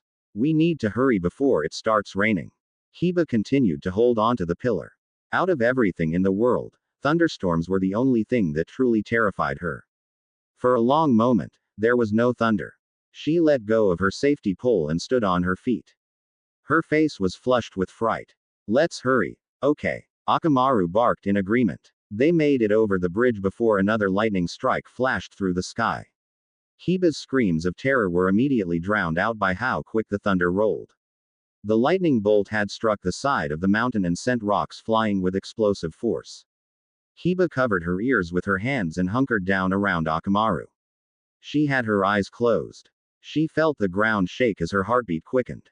Another flash happened so close and so bright that Kiba was still blinded by it with her eyes closed and head covered. The ground continued to shake. The mountainside gave way and rocks the size of houses began to fall down upon the group, one of which was on direct course with Kiba. Naruto did what he did best. Not think. Kiba. His cry fell on deaf ears. He sprinted towards her. The boulder was in the lead. Kiba. He shouted again. With great effort, Naruto arrived in time to push Kiba out of the way. Kiba only saw bits of what happened as she was sent to the ground. She saw Naruto push her. She saw a boulder hit him. She saw the boulder tumble down into the river. She didn't see Naruto again. Naruto had just saved her at the cost of his own safety. Naruto. Kiba shouted, even as another lightning strike lit up the sky like a fireworks display. Naruto. She shouted again. There was no sign of him. The rain had started now. She couldn't smell him. His scent was lost with the river. There was no orange dot. Up there. Hinata's voice rang out through the clearing. Hinata pointed up the mountain side. A man is casting a jutsu. There's 3 of them. We're under attack. Kiba didn't care who said that. She glared up in the direction that Hinata pointed at. She ignored the lightning bolt that struck the bridge and sent splinters of flaming wood flying. She ignored the thunder. She only growled and gave Akamaru a soldier pill. Those bastards took her Naruto away. And they would pay for that. A warm wet gust of air blasted Naruto in the face. He tried to force himself to move but all he could do was slowly groan. A second gust of the weirdly humid air drifted across his face, followed by another, then another. Naruto managed to open his eyes just long enough to see a giant pink tongue bearing down on his face. There was little he could do as a slow, wet lick completely covered his face. Naruto felt his spine tingle all the down to his feet. Glay. Naruto groaned out and looked at the offending animal. It was a large, brown, almost red-furred dog. Its muzzle was gray from old age and it looked at Naruto through a single intelligent brown eye. The other was covered with a red cloth that wrapped up and around its head, covering its right ear as well. The dog backed away from Naruto and sat proudly on his haunches. In an odd behavior, the animal took its paw and pounded on its chest as though attempting to clear its throat. Ro. No. Ra. The large dog barked out, taking the time to enunciate each word as clearly as it could. And then, despite its great age, it looked at Naruto excitedly, its large bushy tail flapping against the side of the nightstand. Naruto found himself in a neat, well-kept room. It was small, smaller than his own room by a decent amount, which was saying something. He was in the bed near the window, and a cursory look out the window told him it was already sunny outside. There was a door on the other side of the room, past the dog. His jacket was hung on a hook there. The dog barked again, far louder this time. Ro no Ra. It glared at Naruto. Sorry. Naruto's voice was rough and scratchy. I don't know what you're saying. Even after a few hours of practice with Akamaru, Naruto just couldn't understand dog. The dog let out a sharp howl and fell to the ground in a depressed heap of fur. The theatrics only lasted a moment until the dog stood up suddenly and all but pranced over the nightstand where it grabbed something with its mouth. Naruto watched as his headband was placed on the bed. Iruka's headband, in the short time Naruto had worn the thing, had been put through the ringer. He'd put twice as much wear on it than Iruka ever did. Naruto gripped the headband, and tried to remember how he got here. There was the thunder. There was Kiba screaming. Why was he upset at her? Oh, right. What she said. Those words cut deep. He thought she was his friend. He thought that he was starting to like her as more than a friend. No, he knew he did. But that's not why he saved her. He would have done the same for any leaf ninja, right? Naruto's head pulsed with a sharp pain. He tried to get to it with his fingertips, but found the area was covered in thick bandages. Who did doctor things to him? Was he back in Konoha? Was he at Kiba's house again? He didn't remember this dog, but it was big enough. He remembered the boulder slamming into him. He remembered pushing Kiba to safety. That was good. He hoped she was okay. Then there was blackness. And water. A lot of water. He couldn't get his chakra to stick to it because of the rapids. Then there was more blackness. More water. A lot more water. And then, he was here. The red dog placed a paw on the headband and whimpered. Naruto looked at the headband again. He was on a mission. The mission. Was Kiba okay? Did they make it back to the capital? Was Yona okay? What was with that freaky lightning? Naruto leapt out of the bed and ignored the small amount of pain on his side. With pride, he tied the headband around his head. Thanks for the help, boy. Naruto rubbed the dog's good ear for a moment. But I need to get back on my mission. That set the dog off. It barked much louder than before. This one was a deafening and panicked bellow. Once it barked 3 times. The dog bit Naruto's hand gently enough to not break the skin but hard enough that Naruto couldn't get out. Naruto attempted to pull out of the dog's vice-like grip, ignoring the creature's growls of protest. Naruto found a large paw on his chest as he was forced back onto the bed. Let me go, you crazy dog. The door slammed open and a tall, well-built man walked in. His dark brown hair with a few strands of gray was slicked back on the top before it exploded into a wild ponytail. The white shirt he wore was neat and spotless and the sleeves were rolled up to the elbow. His apron, however, was stained from years of heavy use. His strong and stern face shifted tones dramatically when he saw Naruto's position. Loki. No. Down. Girl. Down. The man picked up the dog with some mild strain, and continued to hold on to it even after Loki had let go of Naruto's hand. Loki had an undignified look on her face as she looked at the man. Don't look at me in that tone of voice. With a pat on the head that forced Loki's snout down for a second, the man stood. Sorry about that, kid. I'm Wasumaru. Naruto looked at the old man. He felt like he had seen him somewhere before. He seemed so familiar, but for the life of him, Naruto couldn't figure out where he'd seen him. I'm Naruto. Where am I? Wasumaru smiled. You're in my inn. I tended your wounds as best I could when Loki pulled you out of the river. You slept for like a whole day, too. Wasumaru's pleasant smile slowly died down as realization dawned on him. Wait, you were drowning. You have water in your lungs. Shock spread across Naruto's face. He had never drowned before. Is that bad? What do we do? We have to get it out or else you die if you swallow any more water. Wasumaru panicked and leapt towards Naruto. I'll hold you upside down to get the water out. You do your best to cough it up. Naruto found his face being held about a foot away from the ground with Wasumaru's hands around his ankles. How do we know if it's working? Naruto questioned as he tried to cough up water. Wasumaru's response was to shake Naruto as he held him. I don't know. When water comes out of your mouth. Loki whined at the display and quickly decided that these two were complete idiots. She tried to bark that they were doing more harm than good, but she could only watch as the ninja boy was shaken until he puked.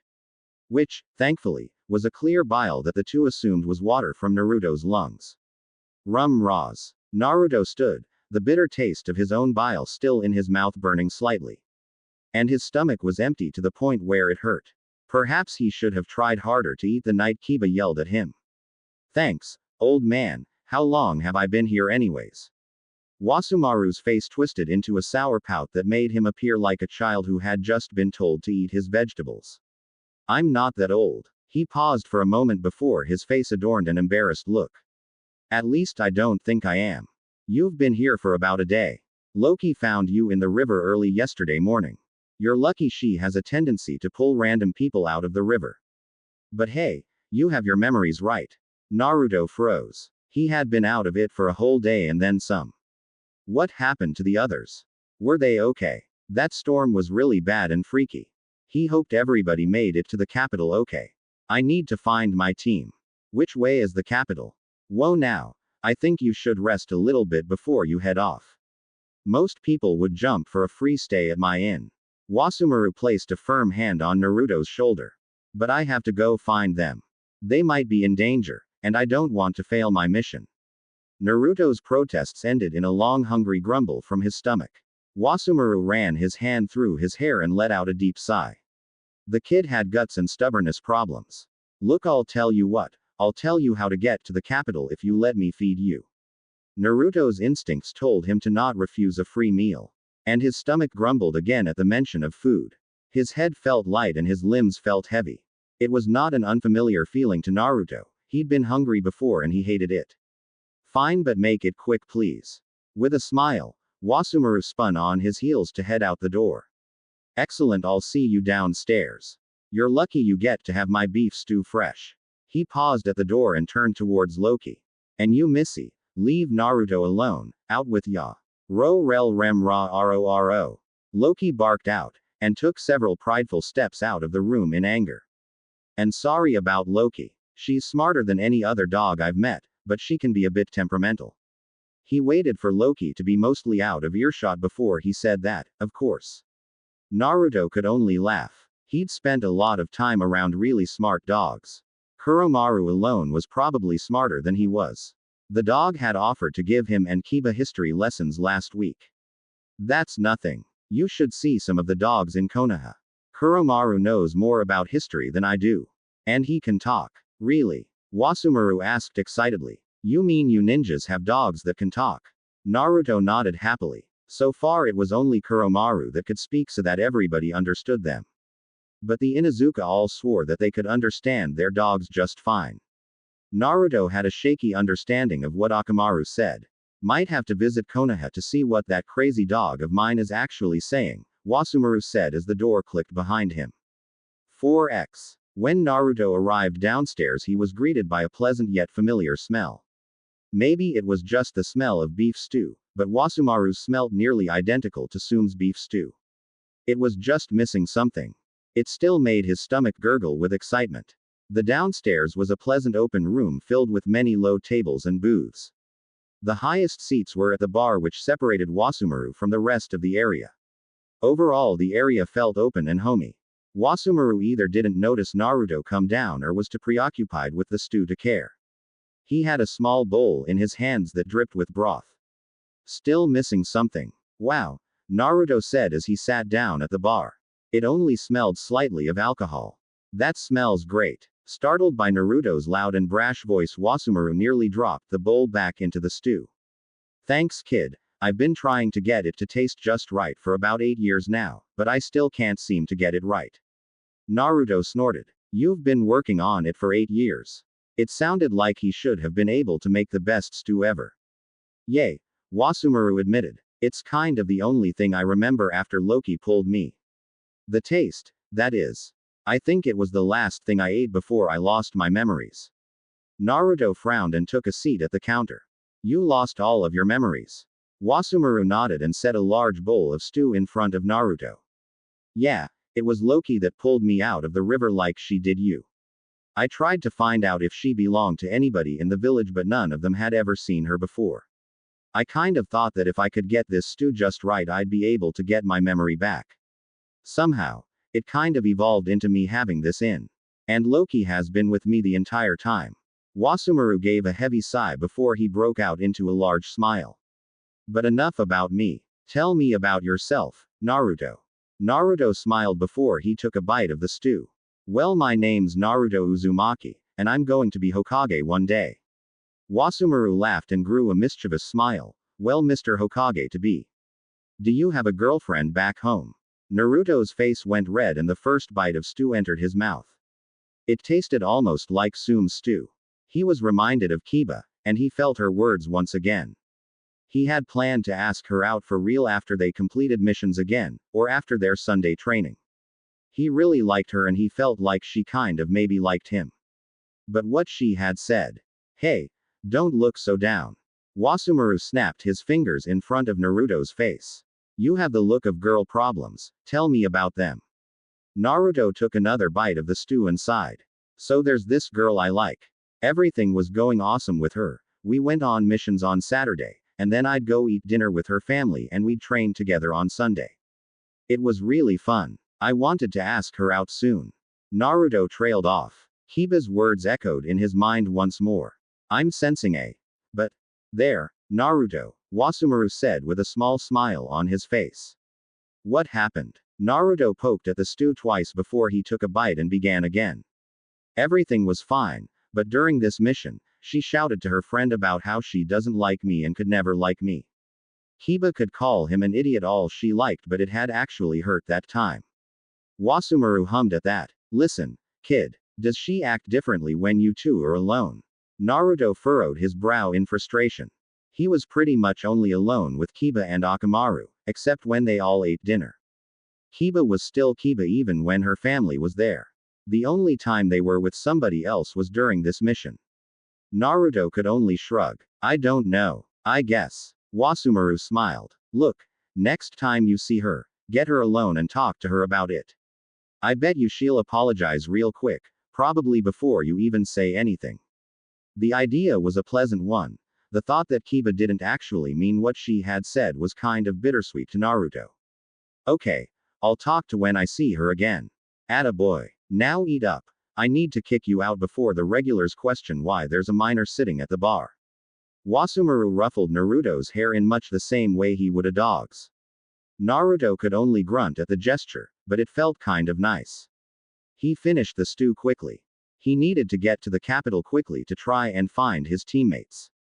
Hey, old man, you should come visit Konoha sometime. Maybe you'll find somebody you know. Wasumaru shrugged and turned his attention to his cooking once more. I'll think about it. I went to the capital with the same hope, but didn't have any luck. I even had Loki with me, but she didn't find anyone. No, the old lady. I mean, the Hokage Tsunade is a really good healer.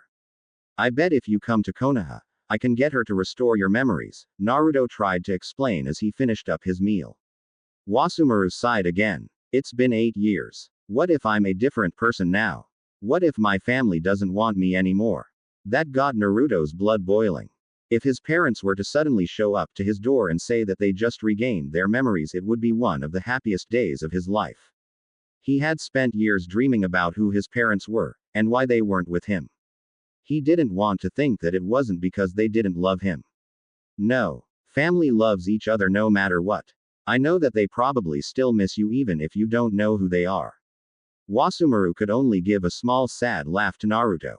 Fine. I'll tell you what. Next time the slow season starts, I'll come to Konoha and you talk your Hokage friend into taking a look at my brain. Naruto cheered and jumped out of his seat. All right. If you don't show up, I'll come drag you there myself. Loki came scrambling around the corner. Her tail was going so fast it was more a blur. Despite her age, the dog looked as excited as a puppy. She barked and yipped happily with Naruto. It was about noon when Naruto said his final goodbyes to Wasumaru and Loki. The capital was north and about a full day's journey away. The village Naruto found himself in was a small port town, much like the one where Tazuna lived. As he left, Naruto turned to remember the name of Wasumaru's inn. Red Lady's Rest. There was a large red dog on the sign as well that sat staring out towards the ocean. 4x. 2 hours in his journey towards the capital, Naruto had to stop his sprint. He heard the familiar high-pitched puppy bark of Akamaru. There, standing near the side of the road was Kiba. She looked ragged. Her jacket was missing a sleeve, she had dirt on her face and deep bags under her slightly red eyes. Various twigs and leaves were stuck in her hair. Naruto? Kiba questioned slowly. She wiped her eyes and took in a deep breath with her nose. She checked if it was Naruto by both sight and smell. It was him. Naruto. Naruto could not help but smile at Kiba as she charged towards him. It looked like she had been looking for him for the last couple days. She looked exhausted. And it made him happy. Kiba cared for him. Hey, Kiba. Kiba leapt at Naruto with her arms wide open and pulled him into a tight, firm hug. I looked everywhere for you. I'm so happy you're okay. Naruto patted Kiba's back was crying.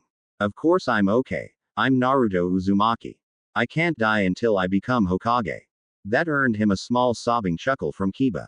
Kiba tried to bury her face further into Naruto's jacket. She had missed his smell. She had tried to find it after the fight, but the rain and the smell of lightning had removed any scent of Naruto. She had to find him. He needed to know she was sorry. About what I said, she mumbled into his jacket. She felt Naruto tense under her still tight hug. There was no way she was going to let him go until she explained herself. She had problems just in explaining it to herself, but she had to try. I'm sorry I said all those things. I don't think you're a loser. I don't think you're a monster. I don't think you're ugly. I don't think you're weak. I think you're really cool, okay, and an awesome shinobi, and I think that you're going to be my greatest rival for being Hokage. And that you're kind of cute, okay. Naruto didn't know what to think, but he found himself wrapping his arms around Kiba as he returned her hug. He was smiling, though. Wasumaru was right and Kiba did care for him. Akamaru, not wanting to be left out, stood on his hind legs and placed his front paws on Kiba and Naruto's legs. I just hate it. Kiba shouted as she began again. I hate that I like you. It's so annoying. But I like you, okay. I know I'm just not good at being a girl, okay. Naruto gripped Kiba's shoulders tightly and tried to pull her off his jacket. Kiba liked him and he wanted to see her face. He wanted to look her in the eyes when they said it this time. She resisted and tried desperately to keep her head buried in his shoulder. But slowly Naruto was able to separate them. Kiba, you talk too much, Naruto smiled. Kiba sniffed and tried to wipe her nose. You dummy, that's not what you should say when somebody. I like you too, Naruto cut her off. He watched as her eyes went wide at his words as her smile hiccuped into existence. It was probably the lack of sleep, but Kiba could not contain herself. She blubbered for a second, failing to make any real words, before she gave up entirely and threw herself at Naruto once more. You stupid idiot dummy face head. Don't ever leave me like that again, okay? A sense of bliss filled Naruto. It was similar to when Iruka said he was proud of him, only different. A girl liked him. Eager anticipation filled Naruto at what that could mean. Would Kiba become his girlfriend? His hands started to talk before his mouth did, and his mouth started to move before his mind could think. Do you want to go on a date while we wait for Sasuke and Hinata's mission? That brought Kiba back to reality. Oh, right. She snapped out of Naruto's hug. The mission. Okay, listen. So that thunderstorm and the boulder were caused by people trying to kill Princess Yona. We beat them back, but Hawk thinks that they were hired by the daimyo's newest wife so that her daughter would be next in line for the seat. But we don't have any evidence, so Hawk asked that I attend the party tomorrow with them to make sure Yona is safe. Naruto blinked twice in an attempt to process the information. Do you want to go to the party with me, then? Kiba's face turned sour. You idiot, we're on a mission. Her face heated up as well. We can go on a date when we get back to Konoha, okay? Naruto nodded happily. He hated a date. A really real date with a really real girl that really liked him. That just left one question. Does that mean you're my girlfriend? All of Kiba's available brain power was diverted to stammering and turning her face as red as a strawberry. You dunce, ask me that after the date. She shouted loudly and turned away from Naruto with a huff. Hee okay then Kiba, Naruto said cheerfully. We should go find the others though before it gets too late. She slowly turned back towards him. Her hand was cold and Naruto's looked so warm and inviting. Without warning, Kiba grabbed Naruto's left hand and entangled their fingers. But maybe. They decided to walk the rest of the way to the capital, holding hands along the way. They talked as they always did. Kiba told Naruto about how she went wild on the ninja that had caused the lightning, how strong Hawk was, and how brave Yona was during the fight. Slowly, the distance between them vanished and Naruto found Kiba's head resting on his shoulder as they walked. A sudden breeze wafted towards the two that caused Kiba to shiver.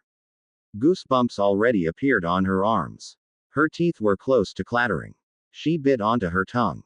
She went rigid, refusing to show any weakness to Naruto, refusing to let it slip that she was freezing. Are you cold? Naruto asked out of the blue. With that small warning he pushed her off his shoulder and released her hand for a moment. Kiba missed his warm hand. It was so warm. But she would not beg for it. Kiba turned her head sharply away from Naruto. PFF'd. No, what would give you an idea like that? Your hand is cold. Naruto presented his jacket to Kiba with a giant smile. This was something that boyfriends did for their girlfriends, right? He saw it in a movie he sneaked into once. It was a boring romance movie, but he went through the trouble to sneak into it so he watched the whole thing. Besides, he wasn't that cold. Kiba looked at the jacket that she repaired with a mild look of disgust. Why did it feel like if she put that jacket on she was submitting to something? It was probably the orange color that made it look so warm. It would smell so much like Naruto too. The great big grin Naruto gave her is what forced her surrender. Fine, she growled out. But only because my arm is cold. The sleeves were at the annoying length where they were tight on her arms. The whole jacket was almost small enough to be uncomfortable. But it was just big enough not to be. It smelled like Naruto, and most importantly it was warm like Naruto. It reminded her of when she took a nap in the kennel. Safe, warm and slightly smelly. Without thinking Kiba entwined her fingers with Naruto's and with a long wide yawn rested her head on his shoulder once more. It would be more comfortable if he was taller. When the sun began to set Naruto found himself walking towards the capital with Kiba sleeping on his back. Kiba smiled into his neck as she drifted off into sleep, completely swallowed in his scent. It smelled like Naruto. There was dirt, there was sweat, there was determination, cheap deodorant, and cheap shampoo. And there was that strong scent of an alpha. And a familiar scent that reminded her of family. The subtle smell of something familiar, something that she had not smelled in a long time.